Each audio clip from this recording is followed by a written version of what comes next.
What the?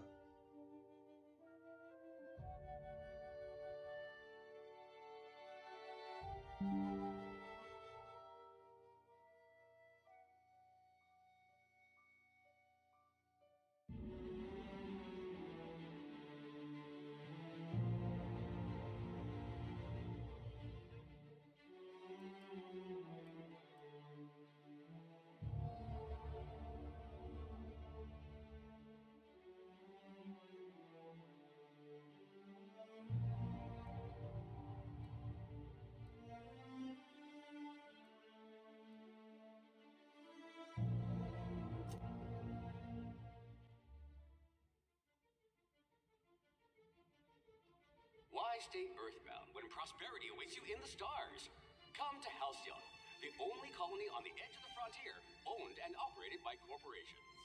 A trip of 10 short years will feel like mere minutes, thanks to the comfort and safety of your very own hibernation chamber.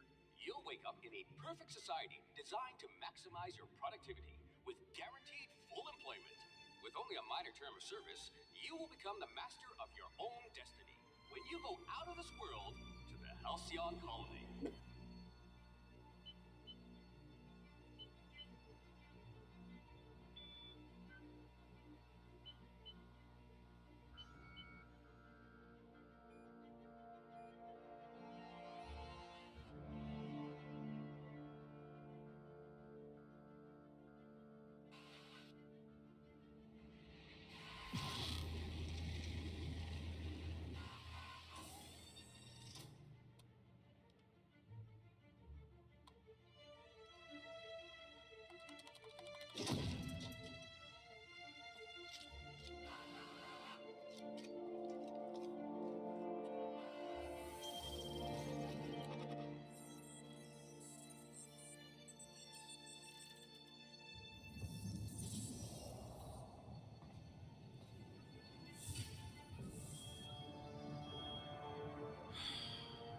Hundreds of thousands of colonists left adrift out here forever, just to keep from damaging the board's bottom line.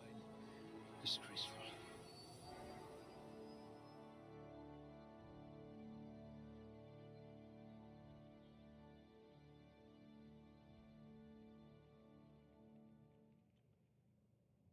Something.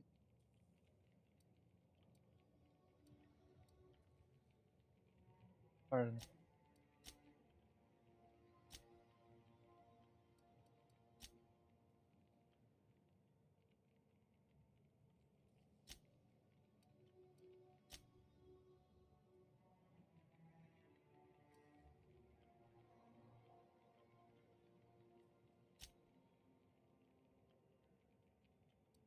I bet you're going to be very popular in this colony.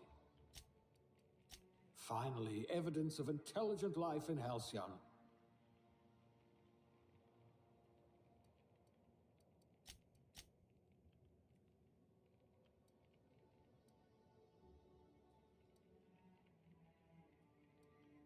Slippery fingers. You'll need to be careful handling those chemicals.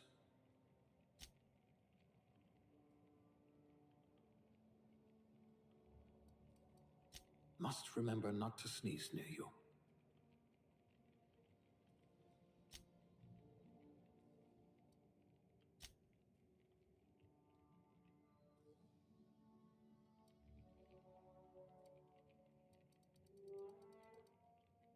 Subtle and discreet. Exactly what I need. I hope we haven't lost that silver tongue to frostbite.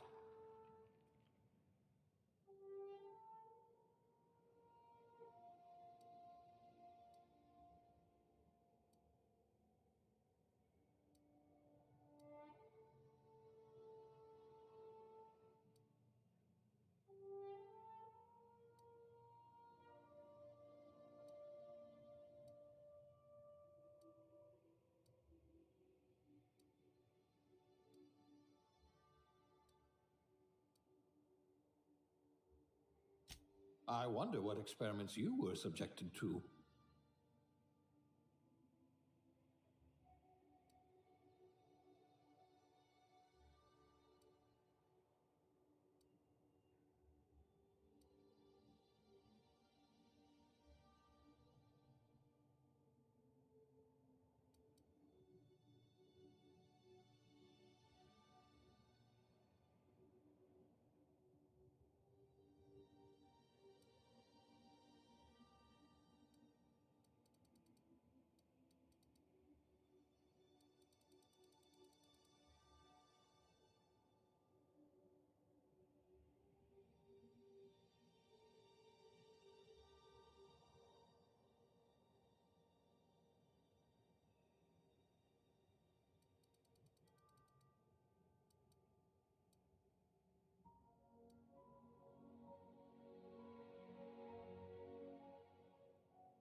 Looks to be your lucky day, my friend.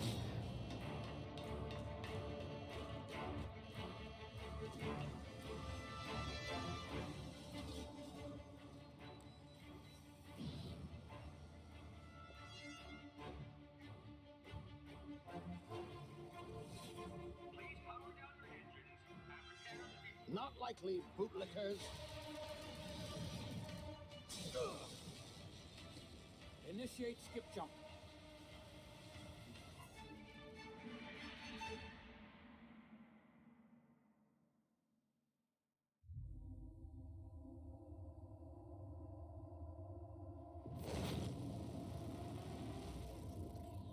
Status.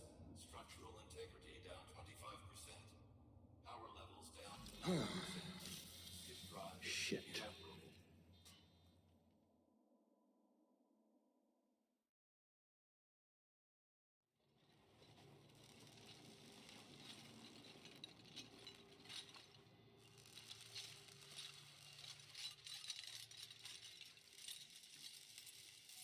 Ah, there you are. Wondering what's going on, eh? Bit of bad news there, I'm afraid. Your colony ship was inexplicably knocked out of skip space and forced to complete its journey at sublight speeds. This means that you and every other colonist on the Hope have been in suspended animation for 70 years, give or take. Normally, reviving someone after so long leads to some quite horrifying results. It's called explosive cell death, but it's really more of a liquefaction. Like, well, what? Something wrong? Oh, yes, well, not to worry. I've pumped your body full of a special concoction I devised to keep you from dying so horrifically. Hopefully at all, but I guess we'll see, yes? Hey, hopefully. Unfortunately, I used the last of my chemical supplies saving you. I know it's a lot to ask, but I must have your help securing more if we're to save the rest of your fellow colonists. I'd see it done myself, of course, but the board has a sizable bounty on my head. Now, my ship is inoperative, but I've managed to hire a smuggler to help you out. He'll be... Oh, I see we're in position. Good luck!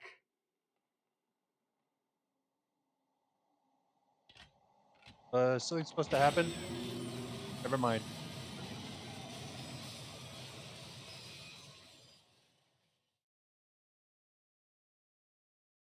Oh. Right. One bad accident, all of a sudden, Can you right hear you me? off. Is this thing working? Ah, there you are. Now, where were we? Oh, yes, the smuggler. His name is Hawthorne, and he should be waiting for you at the landing site. He's to be your chauffeur, so to speak. Not to worry. I'm told he's a specialist. Dashing gunslinger, one-of-a-kind ship, that sort of thing. You'll like him, I'm sure. I've also outfitted you with a simple wireless monitor, so I can track your progress. I'll check in with you as soon as you land. Good luck. All the colonists are counting on you. If I survive anyway.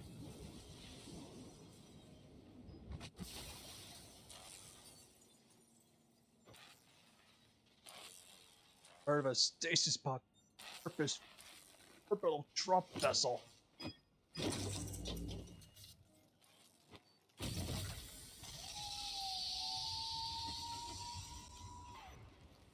Ah, you've landed. Good. Hawthorne should be close by. Oh, What in law's name? Is that him? Oh, that idiot. I told him to plant the beacon and move away, not stand there holding it. Oh well, no sense in letting his ship go to waste. Hawthorne won't mind you taking his ship. Better you than the board, huh? Not sure I trusted the fellow. Might have gone after the bounty on my head. Shame about the whole squashing thing. Nasty way to go.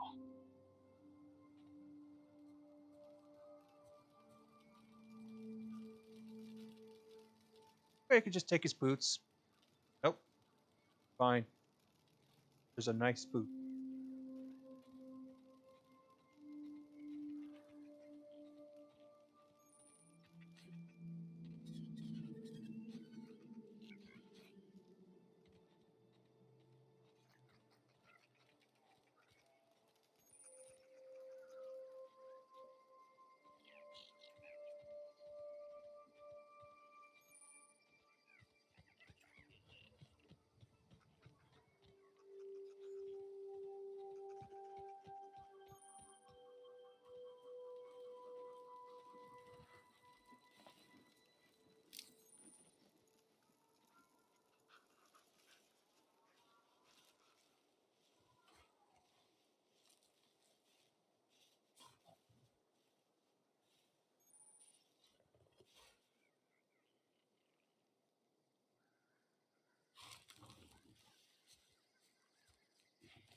that. Easy now.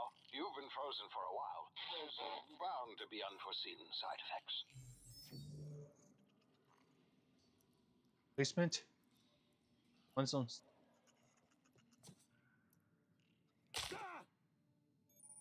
Ouch.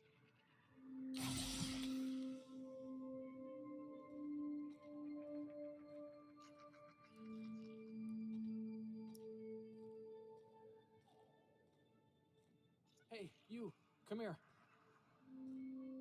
You've tried the best now. Now try the rest. Spacer's choice. Oh, law, that stings. We were out on patrol. I saw a marauder camp up in the hills. Thought I could take him. Then my gun misfired. Right through my side. I mean, what are the odds of that, right? Just barely scraped by with my life. Crawled in here and blocked off the exit with those canisters.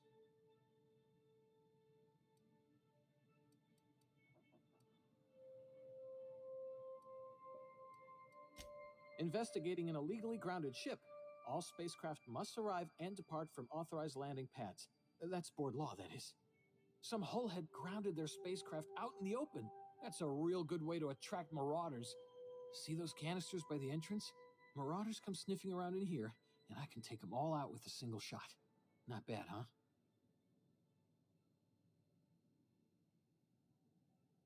Yeah, okay. You look like you know your way around a gun. Got some spare ammo, not counting the bullet in my side. All Spacer's Choice weapons are now 30% less likely to malfunction. You've tried the best, now try the rest. Spacer's Choice.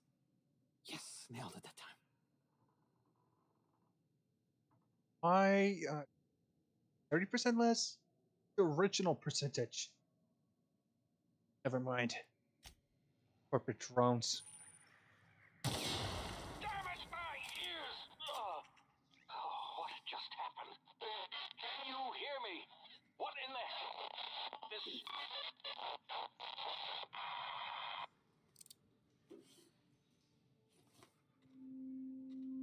It's not the best choice, it's Spacer's Choice. You're getting it.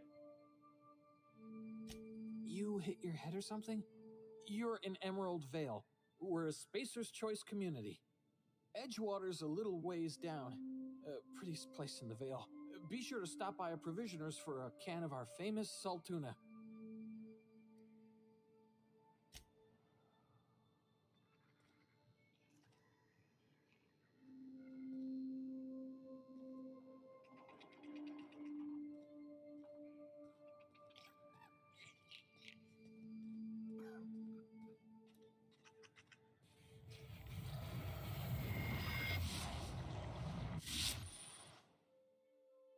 And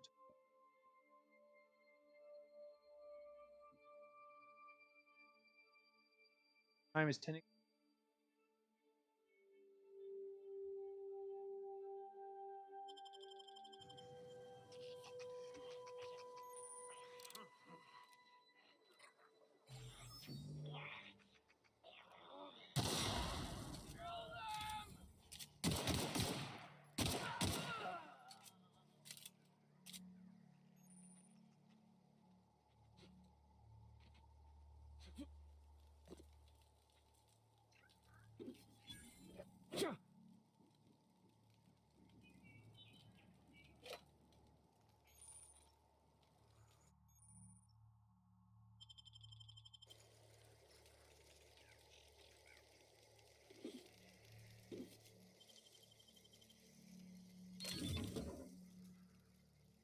Let's go.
Don't know where you came from, stranger, but you best keep your head down. There's marauders hereabouts, and worse, landing violators. Call on that rung leech. Landing in the Vale without using an official Spacer's Choice landing pad. I'd slap him with a fine if it weren't for all these marauders shambling about. Maybe he was just avoiding the. Really? How is he? Well, that's a relief. You don't want to know how much paperwork's involved in paying off a gravesite fee. We'll see him back to Edgewater, just as soon as I cross these marauders off with the swift, cost-efficient fury that's made Spacer's Choice the most trusted brand in personal defense. I just, need a couple of winks to catch my breath. Stretch my legs some. Every other word that comes out of your mouth, some form of product placement. Well, sometimes. Management's real good at cost-benefit analysis. But, seeing as I'm the acting manager in this situation, you know what? You're right. It's time we cross those marauders off, find whoever owns that ship, and file a full report. And it's gonna be fucking laminated. Here we go.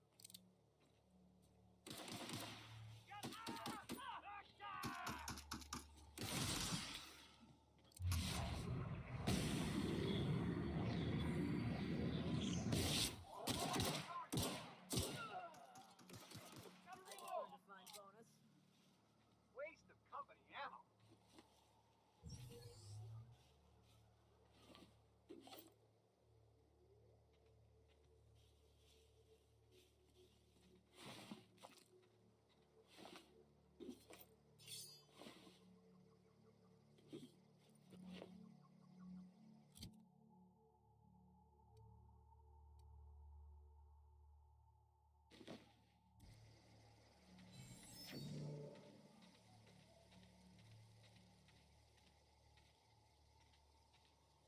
This is gonna take a lot of paperwork.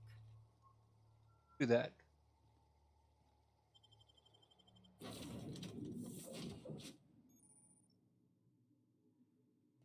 Please be informed that this vessel contains no valuable plunder.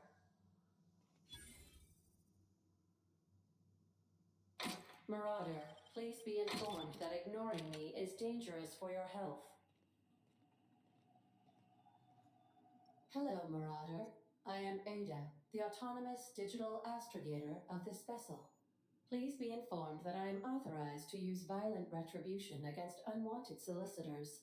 Please return any misappropriated equipment and exit this vessel in an orderly fashion.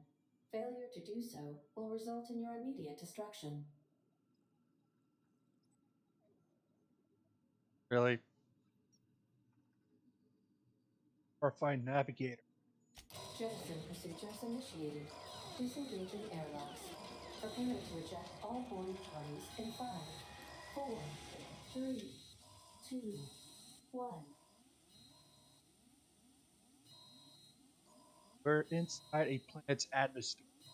That won't work unless we're outside the vacuum of space. You are still here. My deception protocols have failed. I have been programmed to express disappointment. This vessel is the registered property of Captain Alex Hawthorne. I am incapable of accepting orders from anyone other than Captain Alex Hawthorne.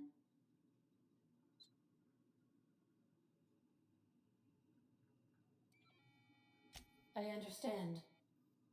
I will require some time to process this information. Thank you for your patience and for your honesty. I am programmed to take orders exclusively from Captain Hawthorne. If I accept your orders, then you must be Captain Hawthorne. Do you understand?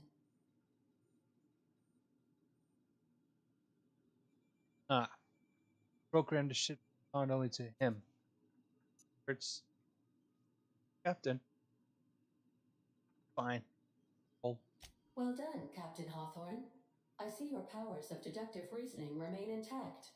Unfortunately, our engine is currently inoperable. Our main drive suffered a critical power failure, and we were forced to make an emergency landing. The main drive's power regulator has been irreparably damaged and must be replaced. Astutely observed. However, the probability of locating a power regulator within a worker settlement falls within acceptable parameters of certainty. High capacity power regulators are sometimes employed in the electrical networks of worker settlements. I have taken the liberty of printing you a new Captain's Identity cartridge. Please try not to lose it this time. This cartridge identifies you, Alex Hawthorne, as the registered proprietor and captain of the Unreliable. Do you understand?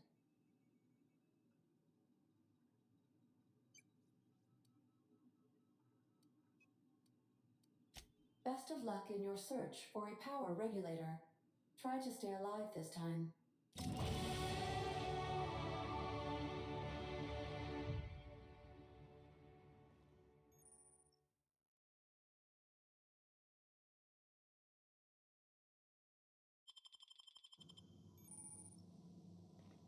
All right. If your equipment is in need of repair or modification, the Crux 2000 workbench is at your disposal, Captain.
Want to be a brand new you?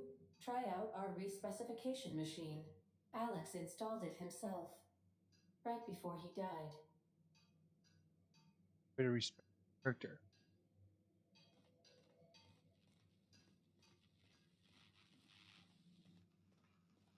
The ship's engines cannot be powered until a replacement regulator has been properly installed.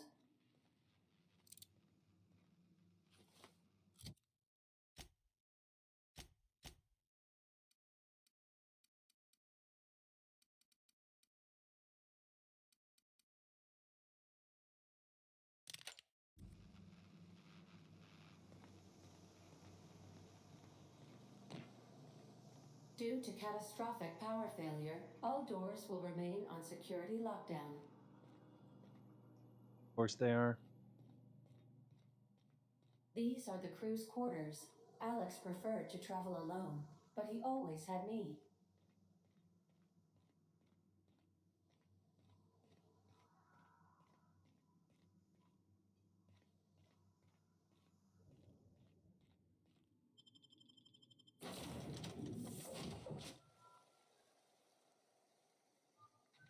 Say, this wouldn't happen to be your ship, would it? Because you sure walked in it like it was your ship. And if this ship is yours, well, mister, you owe Spacer's Choice a hefty fine. Afraid we gotta dock your pay.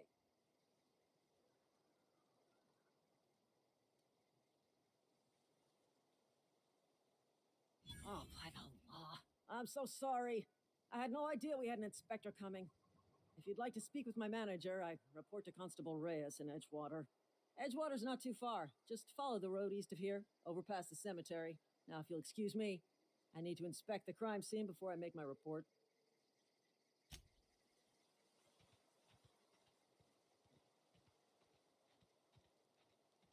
A fancy title and they'll believe just about anything.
Oh, hey, where'd you come from? Running around in a marauder's attire. You're liable to give some people the wrong idea.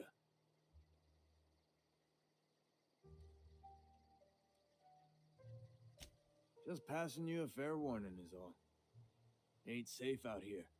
You'd best head into town. Avail yourself of Edgewater's high walls and low prices.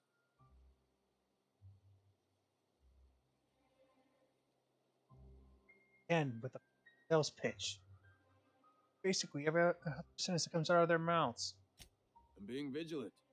Don't want to get blindsided by some corpse-chewing marauder come stalking out the shadows. They even do that. I am employed by the Retirement Department of Spacer's Choice. That's fancy talk for working in the cemetery. Name's Silas, junior in humor for the town of Edgewater. We're all part of the Spacer's Choice family.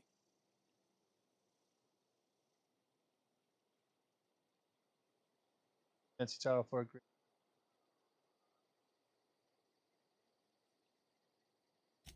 Definitely not the junior in humor, that's for sure. If you've got business inquiries, you should stop by Reed Thompson's office.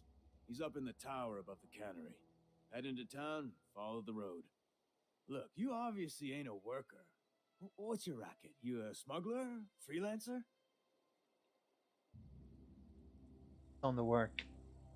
Edgewater is a company town, board-owned and operated. That includes the cemetery. None of us own our grave sites, we rent them from the company. Renting means money. Money means paperwork. Paperwork means signatures. Some of our families become a mite delinquent in paying their dues, you see?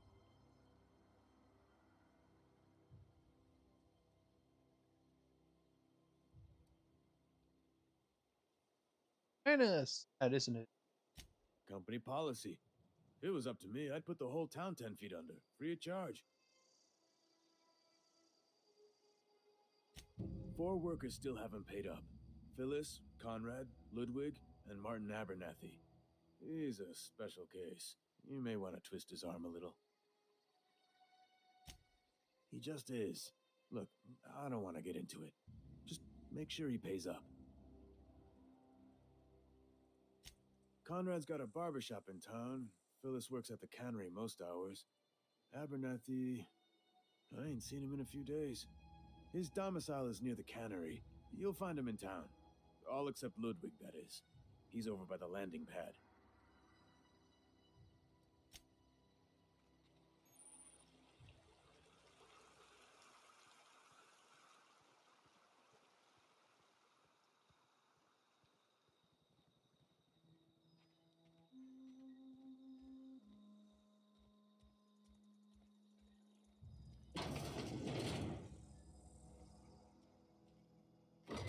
Thing if brave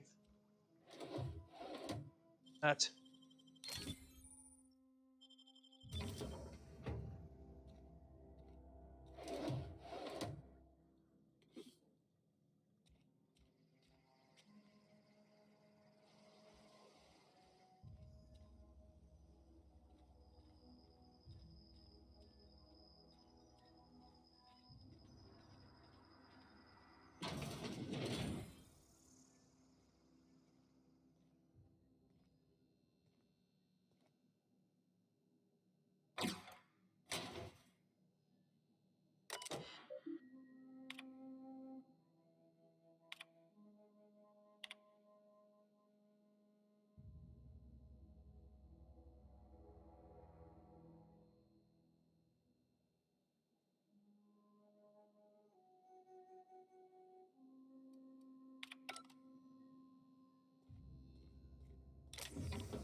Merciful law. Is that a marauder's outfit?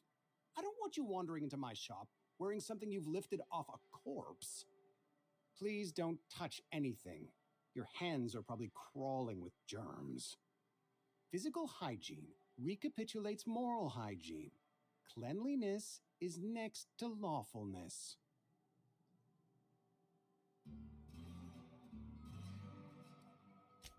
We don't believe in free anything here in Edgewater. We're a Spacer's Choice company. I'm Conrad. You will report to me if your hair fails to meet Spacer's Choice aesthetic standards.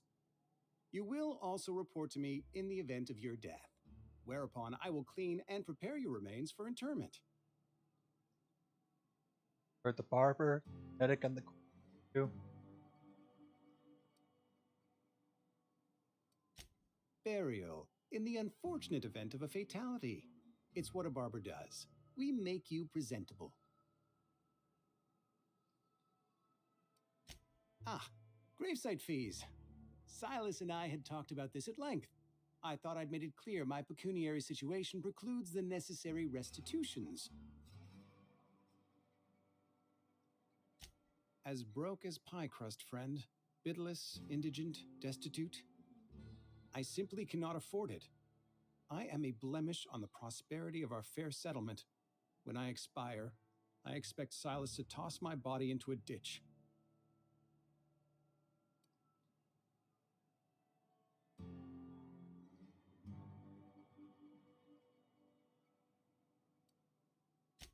Thank you, no. I despise the cereals. Tell Silas I can't afford to pay, and that I fully expect to have my medical rights revoked for this dereliction. With my apologies. Medical rights. Some time ago, I fell ill with the plague. By the grace of the law, and through my own hard work, I'd proven worthy of treatment. Frankly, I don't imagine I'll earn that right a second time. The barber work hasn't been profitable, you see. I've had to keep this old place running with my own savings. Not a bad idea. But I'd need some kind of collateral. My pair of lucky clippers. No, that won't do. Your idea intrigues me, but I'm afraid I don't have anything to give Silas. I'm open to suggestions. Much obliged. They're given a place to work and they're supposed to pay for it. Like they're being milked of all the cash they.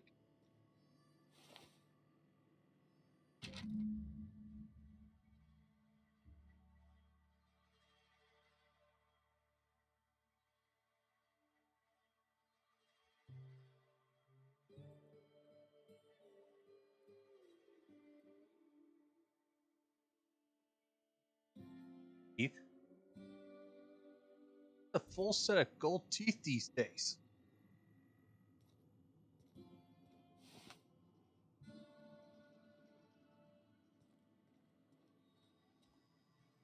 What can I do for you?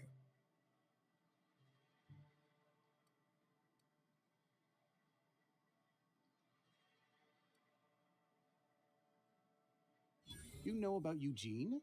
How?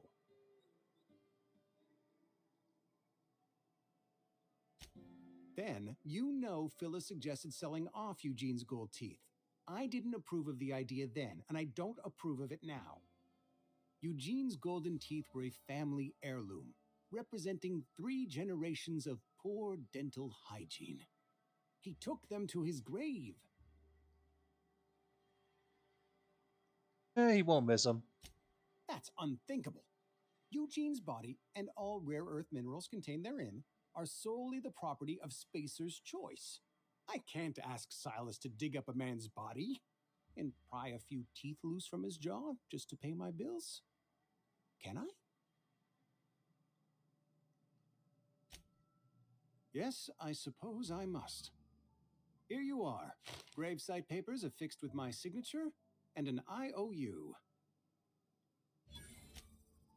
Later.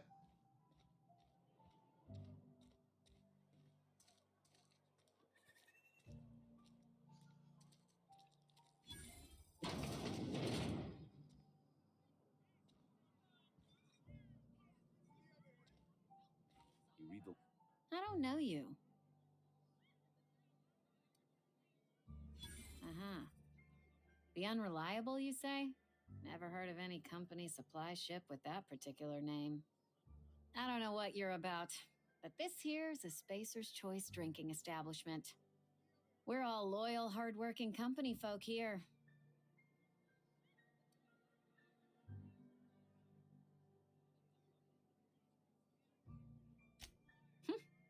Am I that easy to read? Yeah, we've been having some problems lately. Loyalty issues, lines in the sand. I know where folk in Edgewater stand. But you, I don't know you. If you're gonna have a drink, I'd like to ask that you do it within the premises. Can't have you taking drinks over to those deserters. Everybody a big fan of company towns? Traitors. The lot of them. Bunch of folks decided they were tired of working and went out into the wilds to fend for their own selves. Town's already struggling to make quotas, even without that band of slackwits abandoning their posts. Bunch of lazy, shiftless rung leeches. Anyway, enough about them. What can I do for you? Do you now? And what makes you think Mr. Thompson wants to talk to you? He's a busy man.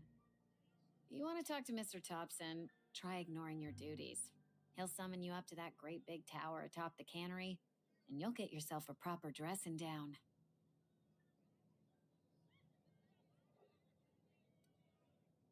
take it I was sarcastic. It is a good thing. If you're not pulling your weight, you don't deserve to live here. Simple as that.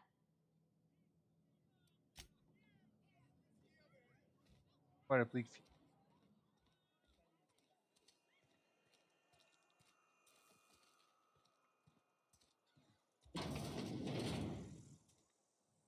Yes, sir. I'm fine, Mr. Thompson. Never been healthier. Oh, sweet merciful law. A marauder's in my domicile. Relax. There a reason you're running around outfitted like one of those monsters? Did Mr. Thompson send you to put the fear in me? Well, you tell Mr. Thompson I'll be right at my post. Tomorrow. Bright and early tomorrow. Because I'm definitely not plagued. As spry as a spring chicken. That's old Abernathy.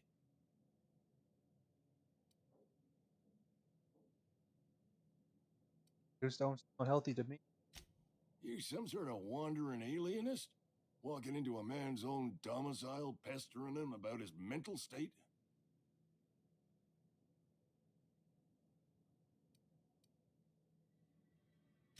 You don't know that. I could have been saying anything. Maybe I said vague. You know how words sound a mite strange when you're sick. Wait, no. Oh, damn it. Okay, listen.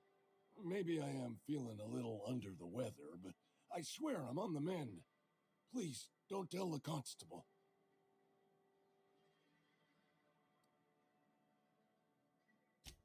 She'll toss me in the sick house. I would have confessed before the good vicar. Get some ablutions for my spirit.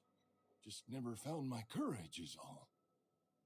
Hey, you're hale and healthy and possibly for hire, ain't ya? Do a good turn for an expiring old man. Couple hours out of your day and some light second story work, that's all. There's a cache of anthracillin tucked away in the old community center. Powerful stuff. Stronger than what we got, anyway. I need you to break in, nab that medicine, and bring it back to me. You oblige me with your haste. I think I feel the plague spreading. Oh, Law, it's in my spleen now. I can feel it. I doubt it. Silas knows, doesn't he? That's why he sent you. That's why he wants me to pay up. He knows. Look, I got my gravesite fees right here. See? I'm good for my word. Get me that medicine, and I'll see to your payment. I know that, but I got nobody else to turn to. Reed would have wrote me up. Constable would have locked me up and wrote me up. Could have gone to see the good vicar, but I never did find my courage.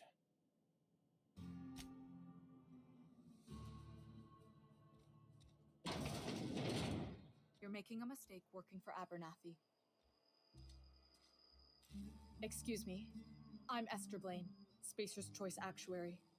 I overheard your talk with Abernathy. I hope you're not thinking about getting him that medicine. Abernathy is a well-known hypochondriac. Anthracillin is wasted on him. You're better off selling it to me instead.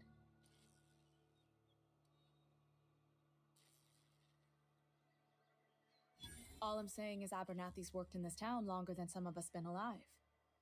How do I put this gently? He's got a lot of cobwebs up in his attic. I probably shouldn't tell you.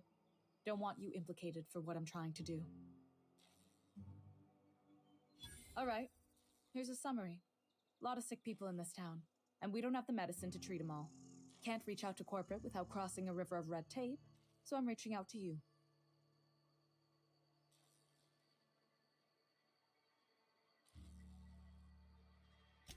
I'm paid better than Abernathy. Whatever he's giving you, I will do you one better. That's all I can ask of you.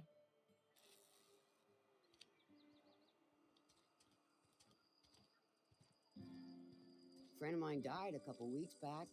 Still ain't past it. Don't let the boss catch you saying that. Welcome to the Spacer's Choice Constabulary. We are Halcyon's leading brand in frontier justice. The office is writing up promotion. Purchase 3 criminal investigations and the 4th one's free. Really? Have to buy investigation?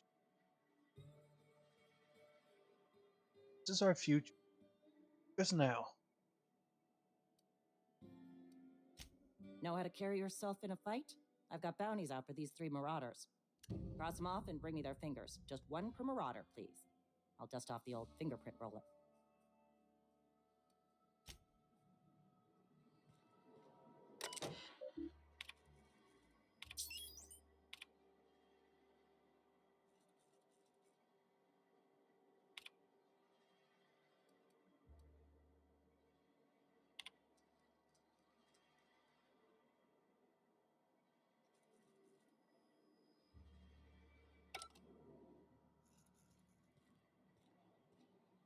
Friend of mine died a couple weeks back. Still ain't past it.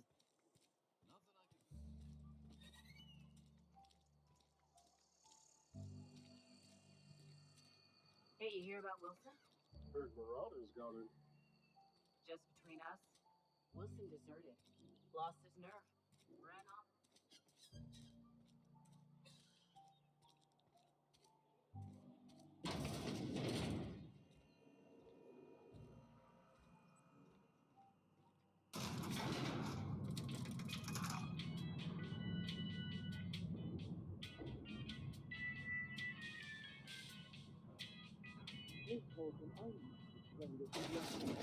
The grease monkey, Argo? I'm sorry, Mr. Thompson, sir. You asked why it's taking so long to fix. The answer's technical. Don't apologize. Just try using small words for me. The can's bust open in the oven because she's set to cook saltuna, which isn't what we've got. Mr. Thompson? I think there's someone here to see you. Focus. Seems we've got a guest. Really now, Parvati, I do wish you'd spoken up. I do apologize. I was given no forewarning of your arrival, or I might have welcomed you at the gates myself.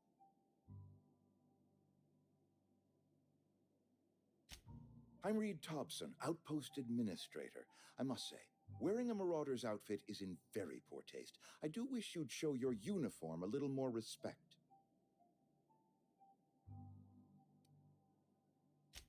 Of course not. I don't have that kind of luck. Seems I allowed my excitement to run away with my wits. Been a few seasons since we've had a visitor pass through. Only regulator we got is hooked up to the town transformer. Mr. Thompson ain't liable to be keen on dismantling it. I beg your pardon. I am most emphatically not keen on any such thing. I can't let you have our power regulator. But I happen to know of another one. And I happen to know exactly how you may retrieve it without frying yourself in the process. Talking. There's a power regulator in the old botanical lab. It's mostly abandoned, so all that power is being squandered. Go down to the geothermal plant. Reroute power from the botanical district over to us. Once their power's shut down, you can have their regulator and be along on your way.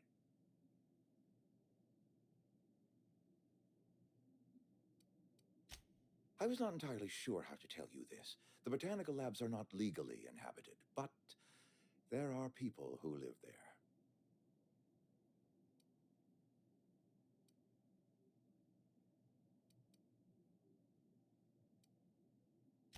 I am not trying to pull one over on you, friend.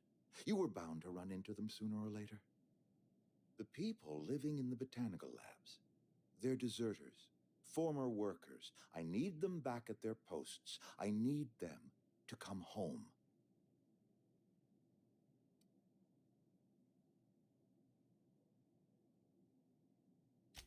Edgewater is struggling. We haven't hit our production quota in years. If we don't meet our quotas this year, the company might shut us down for good. I need those workers back at their stations. All this.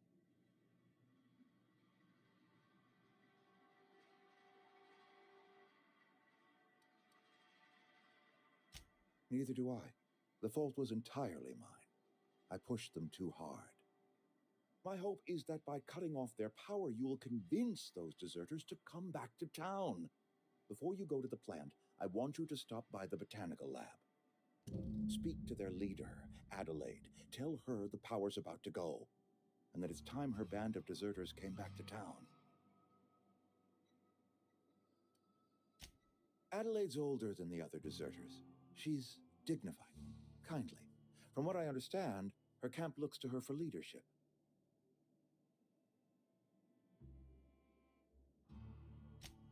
That reason was me. I asked too much and pushed too hard. But I am ready to make amends if they are willing to return to the fold. We belong to one community, the Spacer's Choice family. If we dissolve into factions, then we will all perish separately. Adelaide will understand that. My dad told me all about the plant, taught me all he knew. I could come in useful. I mean, if that's all right with you, Mr. Thompson. Sir. I hesitate to part ways with Miss Holcomb, but I cannot deny that she is talented and may prove useful to you. You will need an administrative passcode in order to enter the plant. I am trusting you with mine, and trusting Miss Holcomb to guide you if you'd like. Great! I got my wrenches and diagnosticators and hairpins and engine tape, so I'm all set. Well, I am glad to hear that. Best of luck to you, and thank you again for your help. It is a lot to ask of a stranger, I know.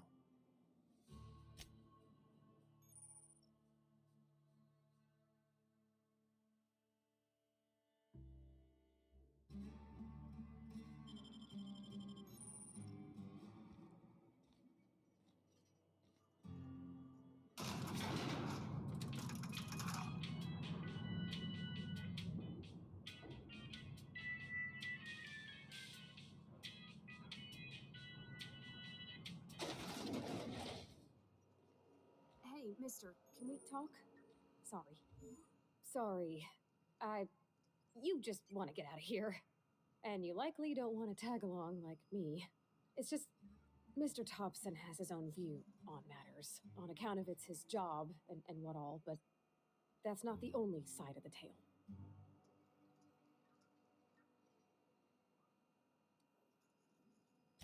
Oh, he ain't a liar.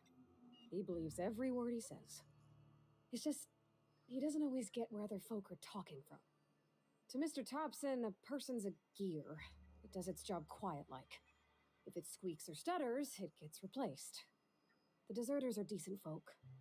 I knew some of them before they left.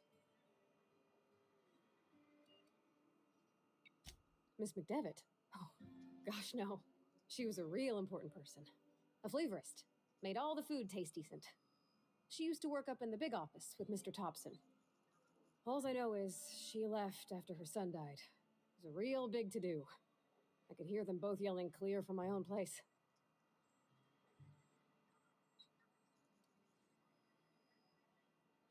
I don't know anybody well. I mostly listened to them talk, kept my head down. There was a boy named Thomas who used to follow me around, asking questions about the stuff I fixed. He was real sweet to me. Not any sort of dissident.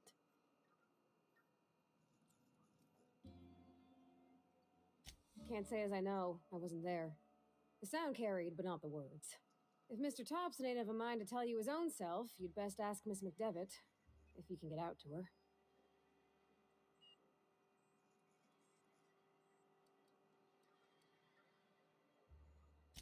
Life's hard here, especially for them that don't fit in so well. We're one big Spacer's Choice family, but every family's got the one the rest whisper about. Mr. Thompson's aiming to take away their power. They'll have no lights to see, nor heat to cook. They'll be at the mercy of marauders, or worse. I think you should talk to the town's vicar about it. Max, his name is.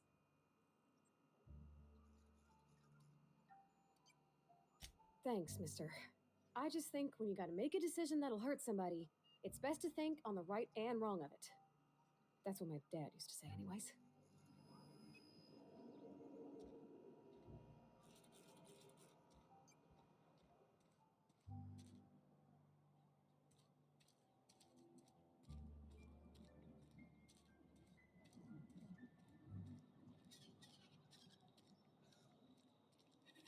Sorry, I'm just be a minute. You had a minute. Next one comes out of your minute. I've always felt weird in here. It's too clean.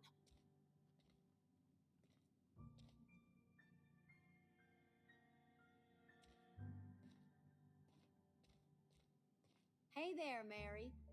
Don't see you round here too often. Oh, I just came to talk to the vicar is all. None of us are above. Yes, what is it? You're an outsider. Fantastic. Vicar Maximilian de Soto at your service. Or Vicar Max if you're the sort who prefers brevity. And Ms. Holcomb as well. How rare to see you out. And with a complete stranger. Curious. Just tagging along, Vicar DeSoto. Don't mind me. I so rarely get new people to talk to. Name your poison, anything at all. Spiritual counseling, this season's tossball predictions, the quickest way out of town.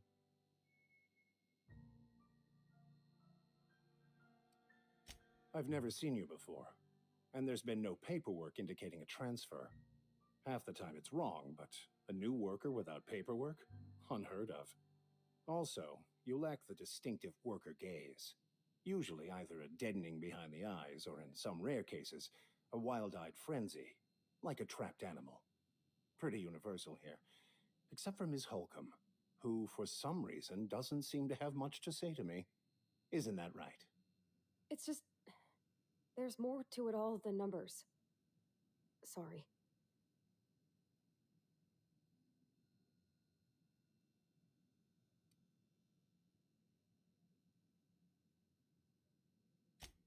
I'm simply bemoaning the level of spiritual awareness in this town. Yes, it is. But it's my job, and I take it very seriously. I must double my efforts to elevate my flock. These are good, hard-working people here. But what? I thought you would talk to him. You wanted to speak to me, Ms. Holcomb? Every time I've tried to engage you in conversation, you look at the floor, answer in single words, and slink away. I can't imagine what would be so grave as to drive her to my mission. What has Mr. Thompson asked you to do?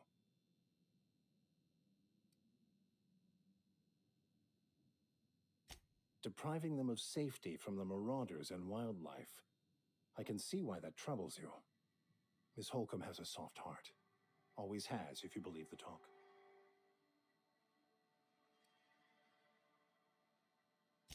They rejected the order of society and live beyond the walls so thoughtfully provided by our Spacer's Choice patrons.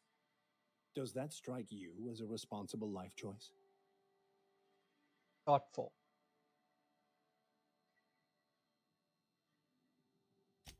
Astute. But I am here, not in the deserter camp, so that's not a variable I can account for. Assuming your goal is to save as many as possible, then you should bring everyone together. Send the power to Edgewater and convince the deserters to return to the fold.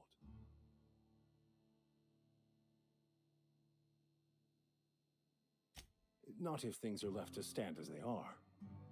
If you don't mind a bit of unsolicited advice, be cautious on your way to the geothermal plant. It is not as safe as you might assume.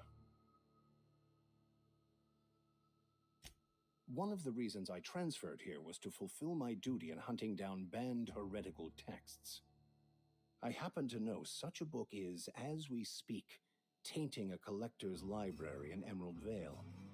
However, the collector's residence lies outside the town's walls. My retrieval efforts have been thwarted by marauders who have overrun the property.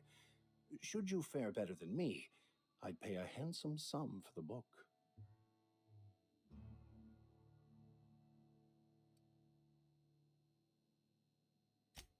I just want to keep the writing out of layman's hands. It wouldn't do for such information to fall into public consumption. Yes. Works of Karl Marx.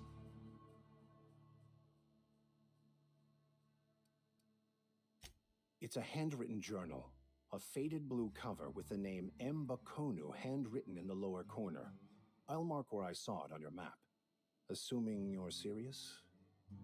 It is not only a beautiful relic of a bygone time, it's also the thoughts of an early thinker on the nature of man's place in the cosmos. Not many in this colony could understand its true value, should they ever read it. Thank you. If you retrieve it, you can always find me here.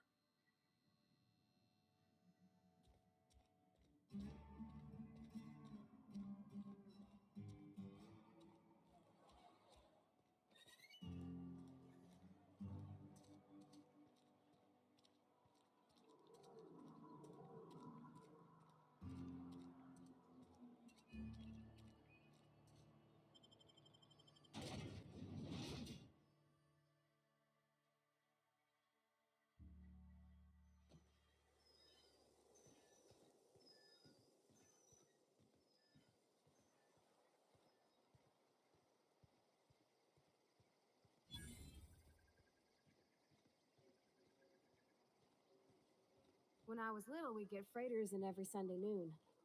Now they only come but once a month. I love the wind here. Thank the law.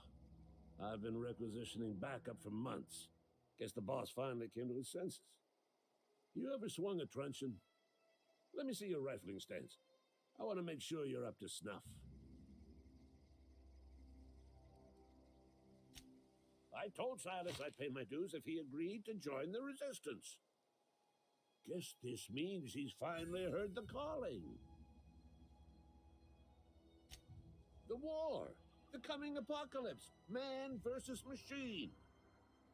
I'm talking about mechanical soldier. Cold, heartless automatons made of iron and lies. Okay, one of those. Go on. That's right. That's what I've been saying. We gotta square our shoulders and stand ever vigilant. Auto-mechanicals. Creatures forged in the fires of malevolence. I seen them over by the old power plant, clattering about, firing at the birds, orchestrating their uprising. When the swarms of mechanicals come clanging on over that hill, where will you be? Cowering beneath your cot? Or standing shoulder to shoulder with the resistance? I've been gathering up a war chest over the years.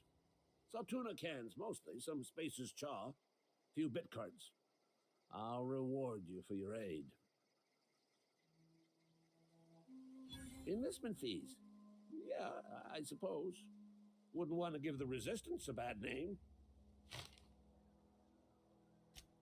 They have sent a scout, prowling around the junkyard just behind our beloved town. This scout must not be permitted to return to its base of operations. Cross it off, then report back.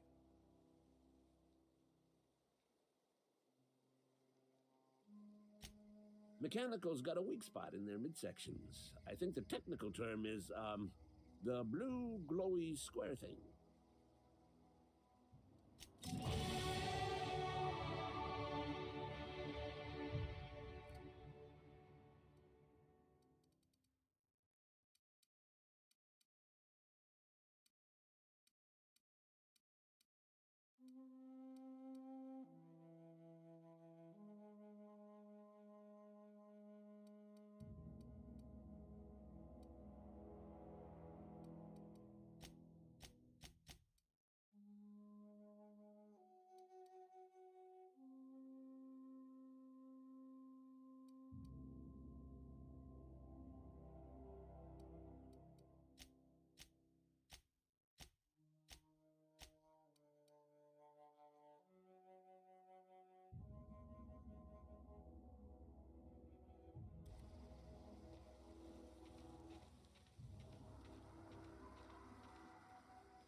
he ain't no threat.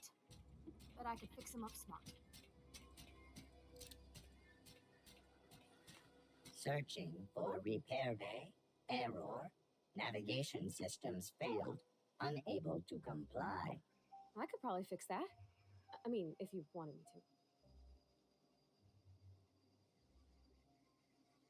President Gearhead. Yep, I see the problem. His nav mod got dislodged. Must have taken a tumble. Just gotta give it a good push and wait for the click. There we go. Jeremy's good as new. Well, new by Spacer's Choice standards, anyhow. His name's Jeremy, by the by. Navigation systems operational. Optimal path toward repair bay detected. Initiating self-diagnostics.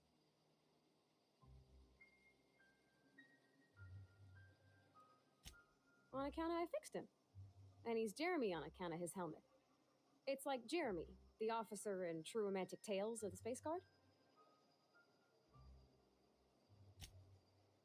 Surely. I make a point to watch every Tuesday night. Be more careful out there, Jeremy.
Not a peep from me.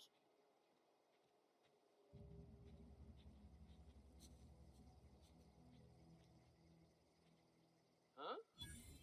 You hiding?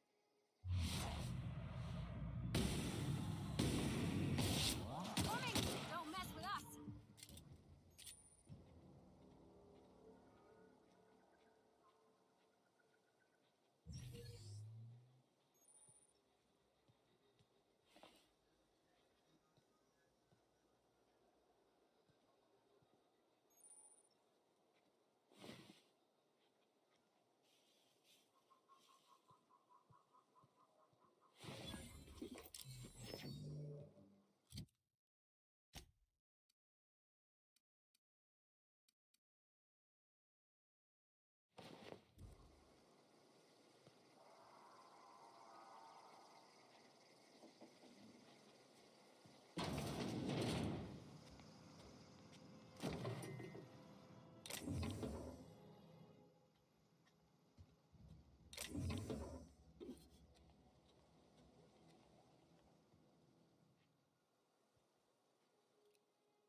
That is so gross.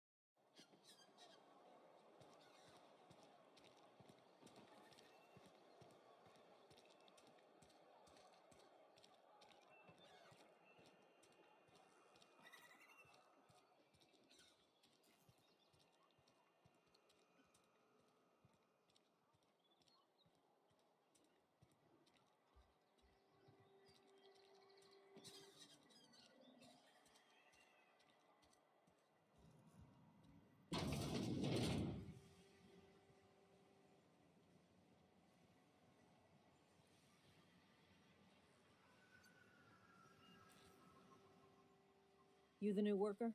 Whatever. Make it quick, Tenderfoot. I'm busy. Shit. Silas still on about that. Here, take the fees. I'd appreciate it if you didn't tell Reed I was late on my payment. Because they're not my fees and not my gravesite. Guy I worked with shot himself. I paid the bill. If you're not familiar with board law, you ought to be. Law requires delinquent gravesite fees to be paid by the deceased party's closest living relative, which meant me. Shame, though. Eugene was a good worker. Woke up one morning and put a round through his upper story. Can't imagine why. The kid was doing all right at his desk. We all thought he was an upstanding receptionist. Just between the two of us, I'm pretty shocked his weapon didn't misfire. Spacer's Choice handguns aren't the most reliable. That's tough. Eugene wasn't family.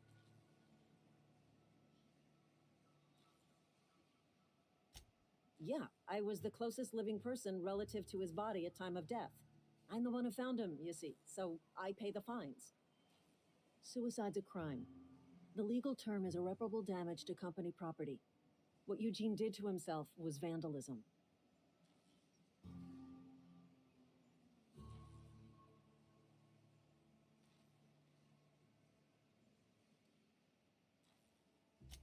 First of all, that's a horrible thing to say. Secondly, yes, we did.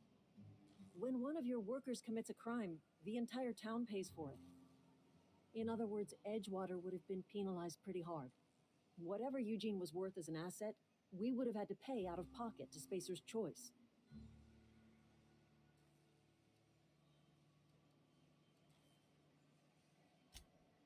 All I know is Silas asked me for Eugene's gravesite fees, which means he was approved for burial, which means his papers went through, which means the town's in the clear.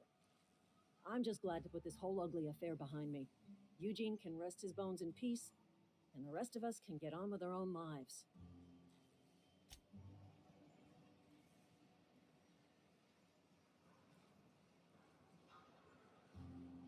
Quite the situation all around.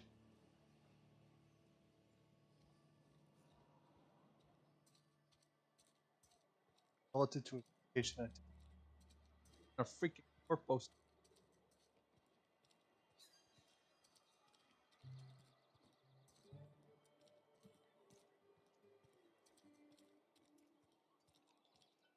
Sometimes I wonder what I'm doing with myself. At least you got your.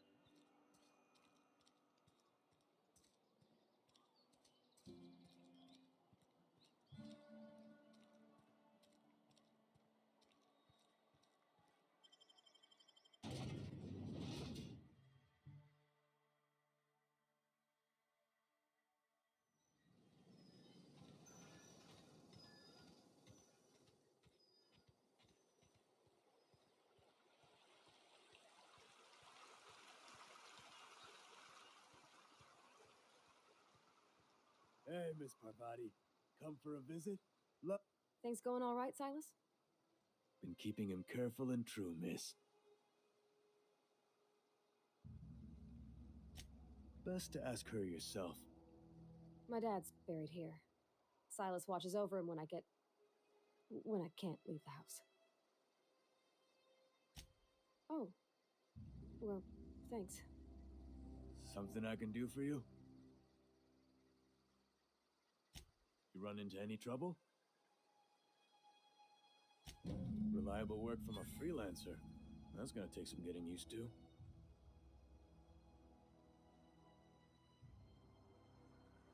and I'll buy you a drink sometime. Oh, suppose you've earned it. One good turn deserves another.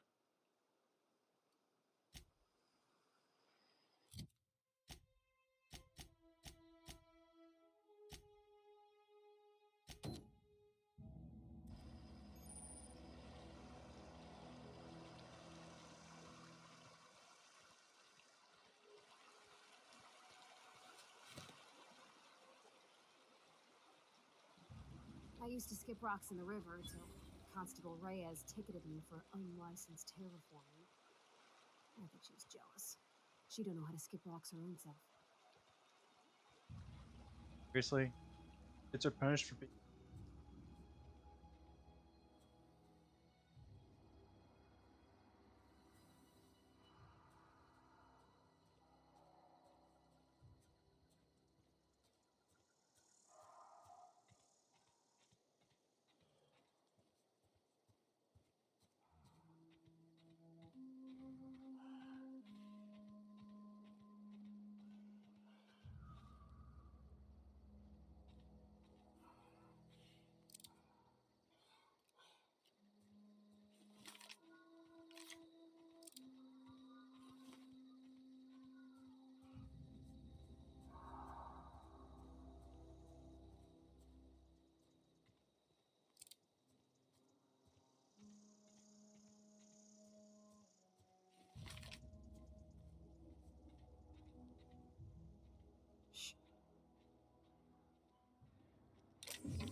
Got 'em all!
Nicely done.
Move along, stranger.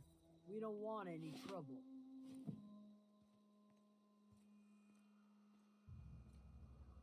I don't know you. Whatever you're looking for, it ain't here. Move along. Answers, huh? You must be one of those philosophicals. Already got ourselves one of those.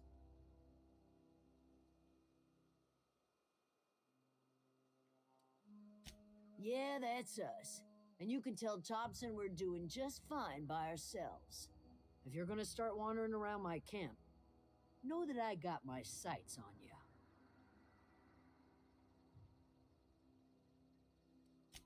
A Geo what? Look, plants ain't my purview. You're better off asking after Adelaide. Enough with the questions. No offense, but I've got a lot on my mind.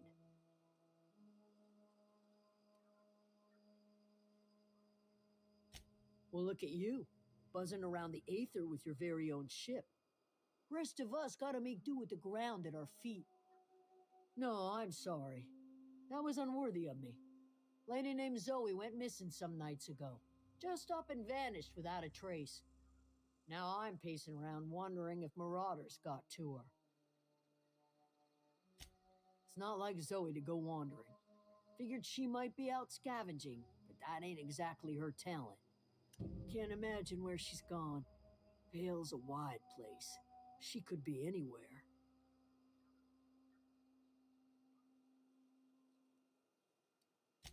Appreciate it. Honest.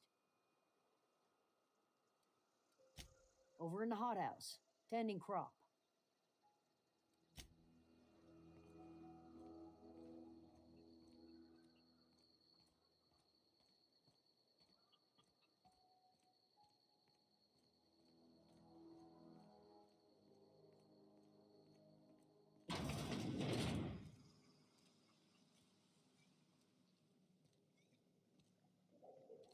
Oh gosh, it's so pretty.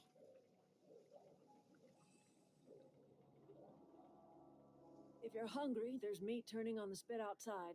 If you're bearing illness, find a place to lay your head down and I'll fetch you a poultice. Whatever your troubles with Edgewater, leave them at the gates and be welcomed here. Any questions, dear? I have been called that, among other things. Green Thumb, grandmother, the strange old lady who keeps flowers. But yes, Adelaide will do just fine. Excuse me, Miss McDevitt? Sorry, it's just... You got such pretty trees in here. Why, thank you. You're Robert's girl, aren't you? I remember when you were but a sprout. Thomas speaks of you often. Are you staying long? You should try some of my tobaccorn tea. I brew it in an old spittoon, but it's been cleaned. I'll pass. Reed Thompson, you here on behalf of that cold-eyed reptile? Let's hear it. What's Reed's idea of peace, then?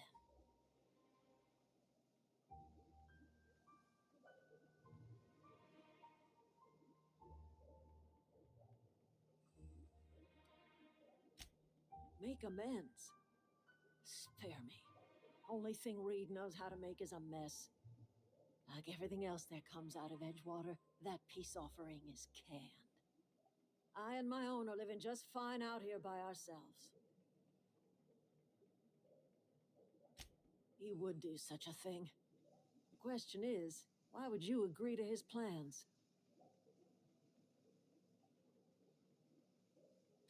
Cannery's got a regulator. You want ship parts, you ought to rip them out of the cannery's guts and leave us be. If you're going down to the plant, you should divert power away from Edgewater and toward our end of the grid. Think about it. You'd be liberating an entire town from a lifetime of service to that odious cannery. Seems the sort of thing a hero would do.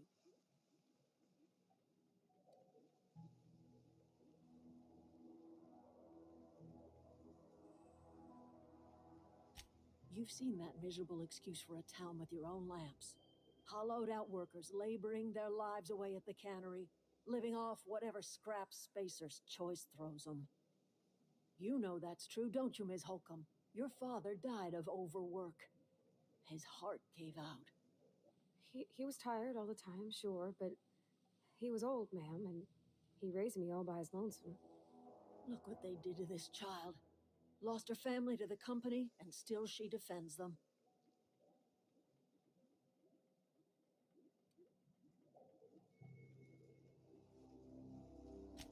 I'm all right. I ain't so fragile. That was unkind of me. I'm sorry, dear.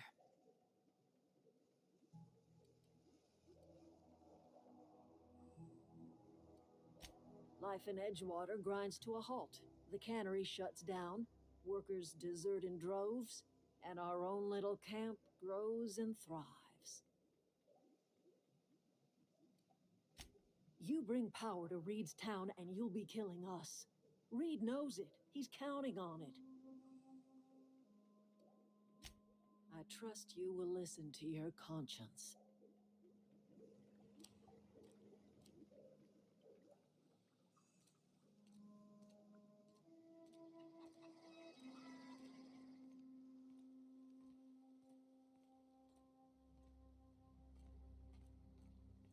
Oh, that's Thomas. He used to follow me around before he left the cannery. Keep your wits about you, friend. If you're hungry, Stefan's got supplies. Keep your wits about you, friend.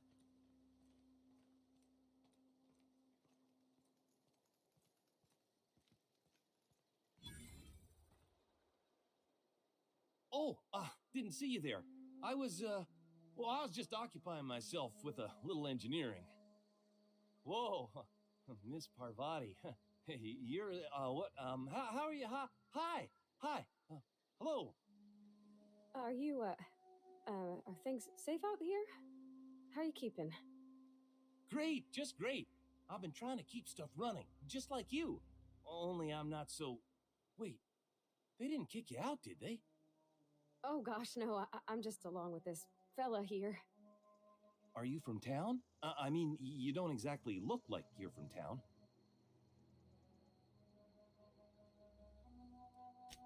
Never heard it phrased in such a way before.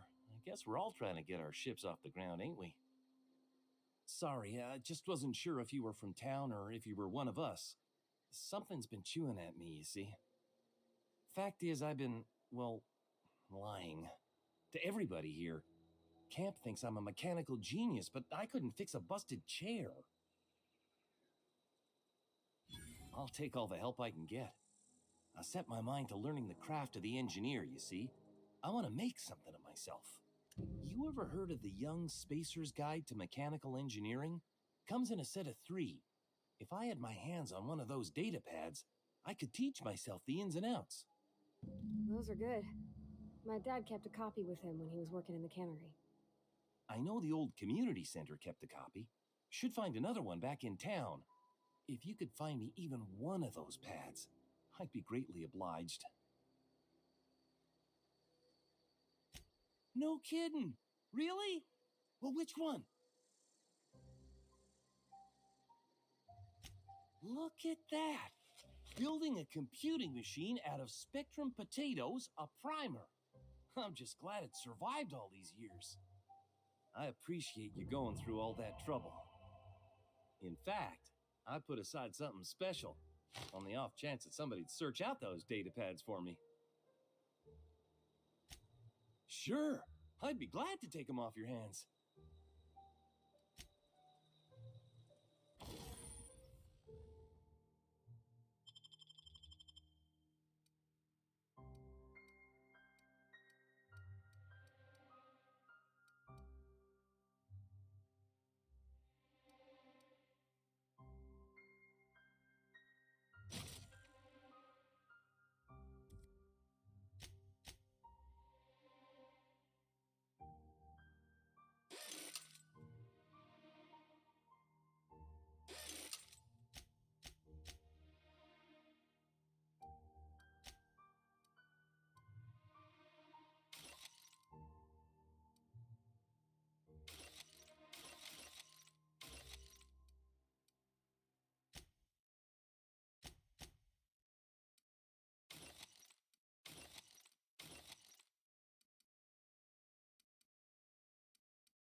never came out this far. Here we go!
Nice.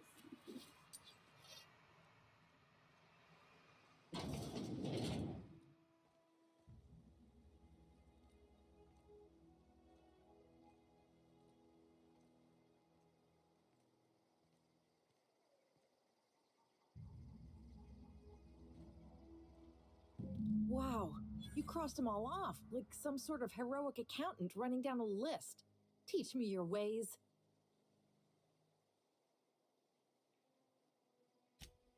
What? You mean Adelaide's little congregation of nature-loving nobodies? I could not possibly be less interested in them. You, on the other hand, you were a sight to behold. If I had half your skills, I'd be the greatest outlaw the coast has ever seen.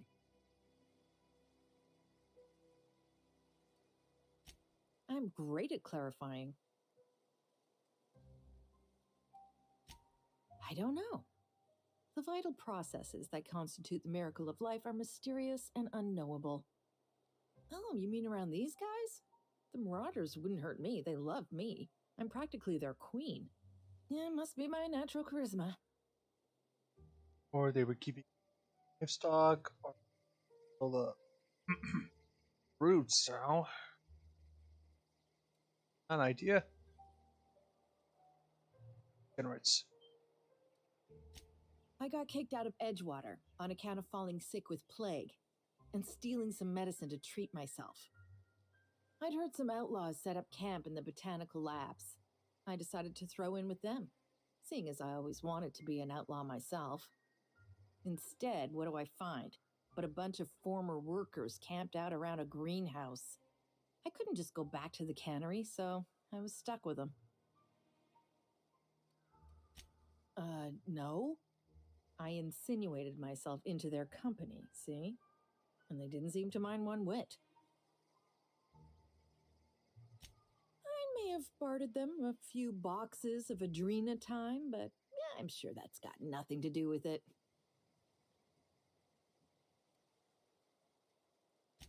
I've got all the time in Halcyon. Why? Adelaide wants me back on garden duty or something? Thanks, but I'm not going anywhere. This is where I belong.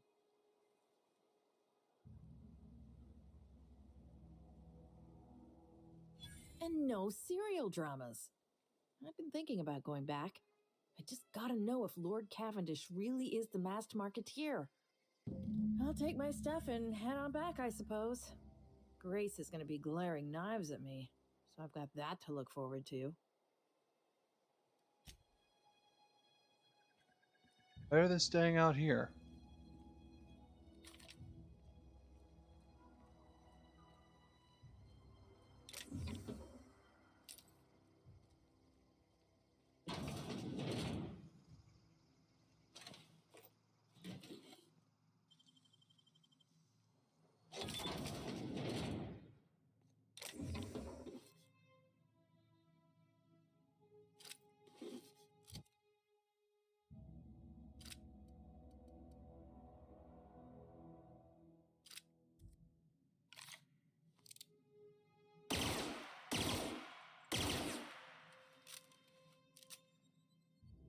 First fire.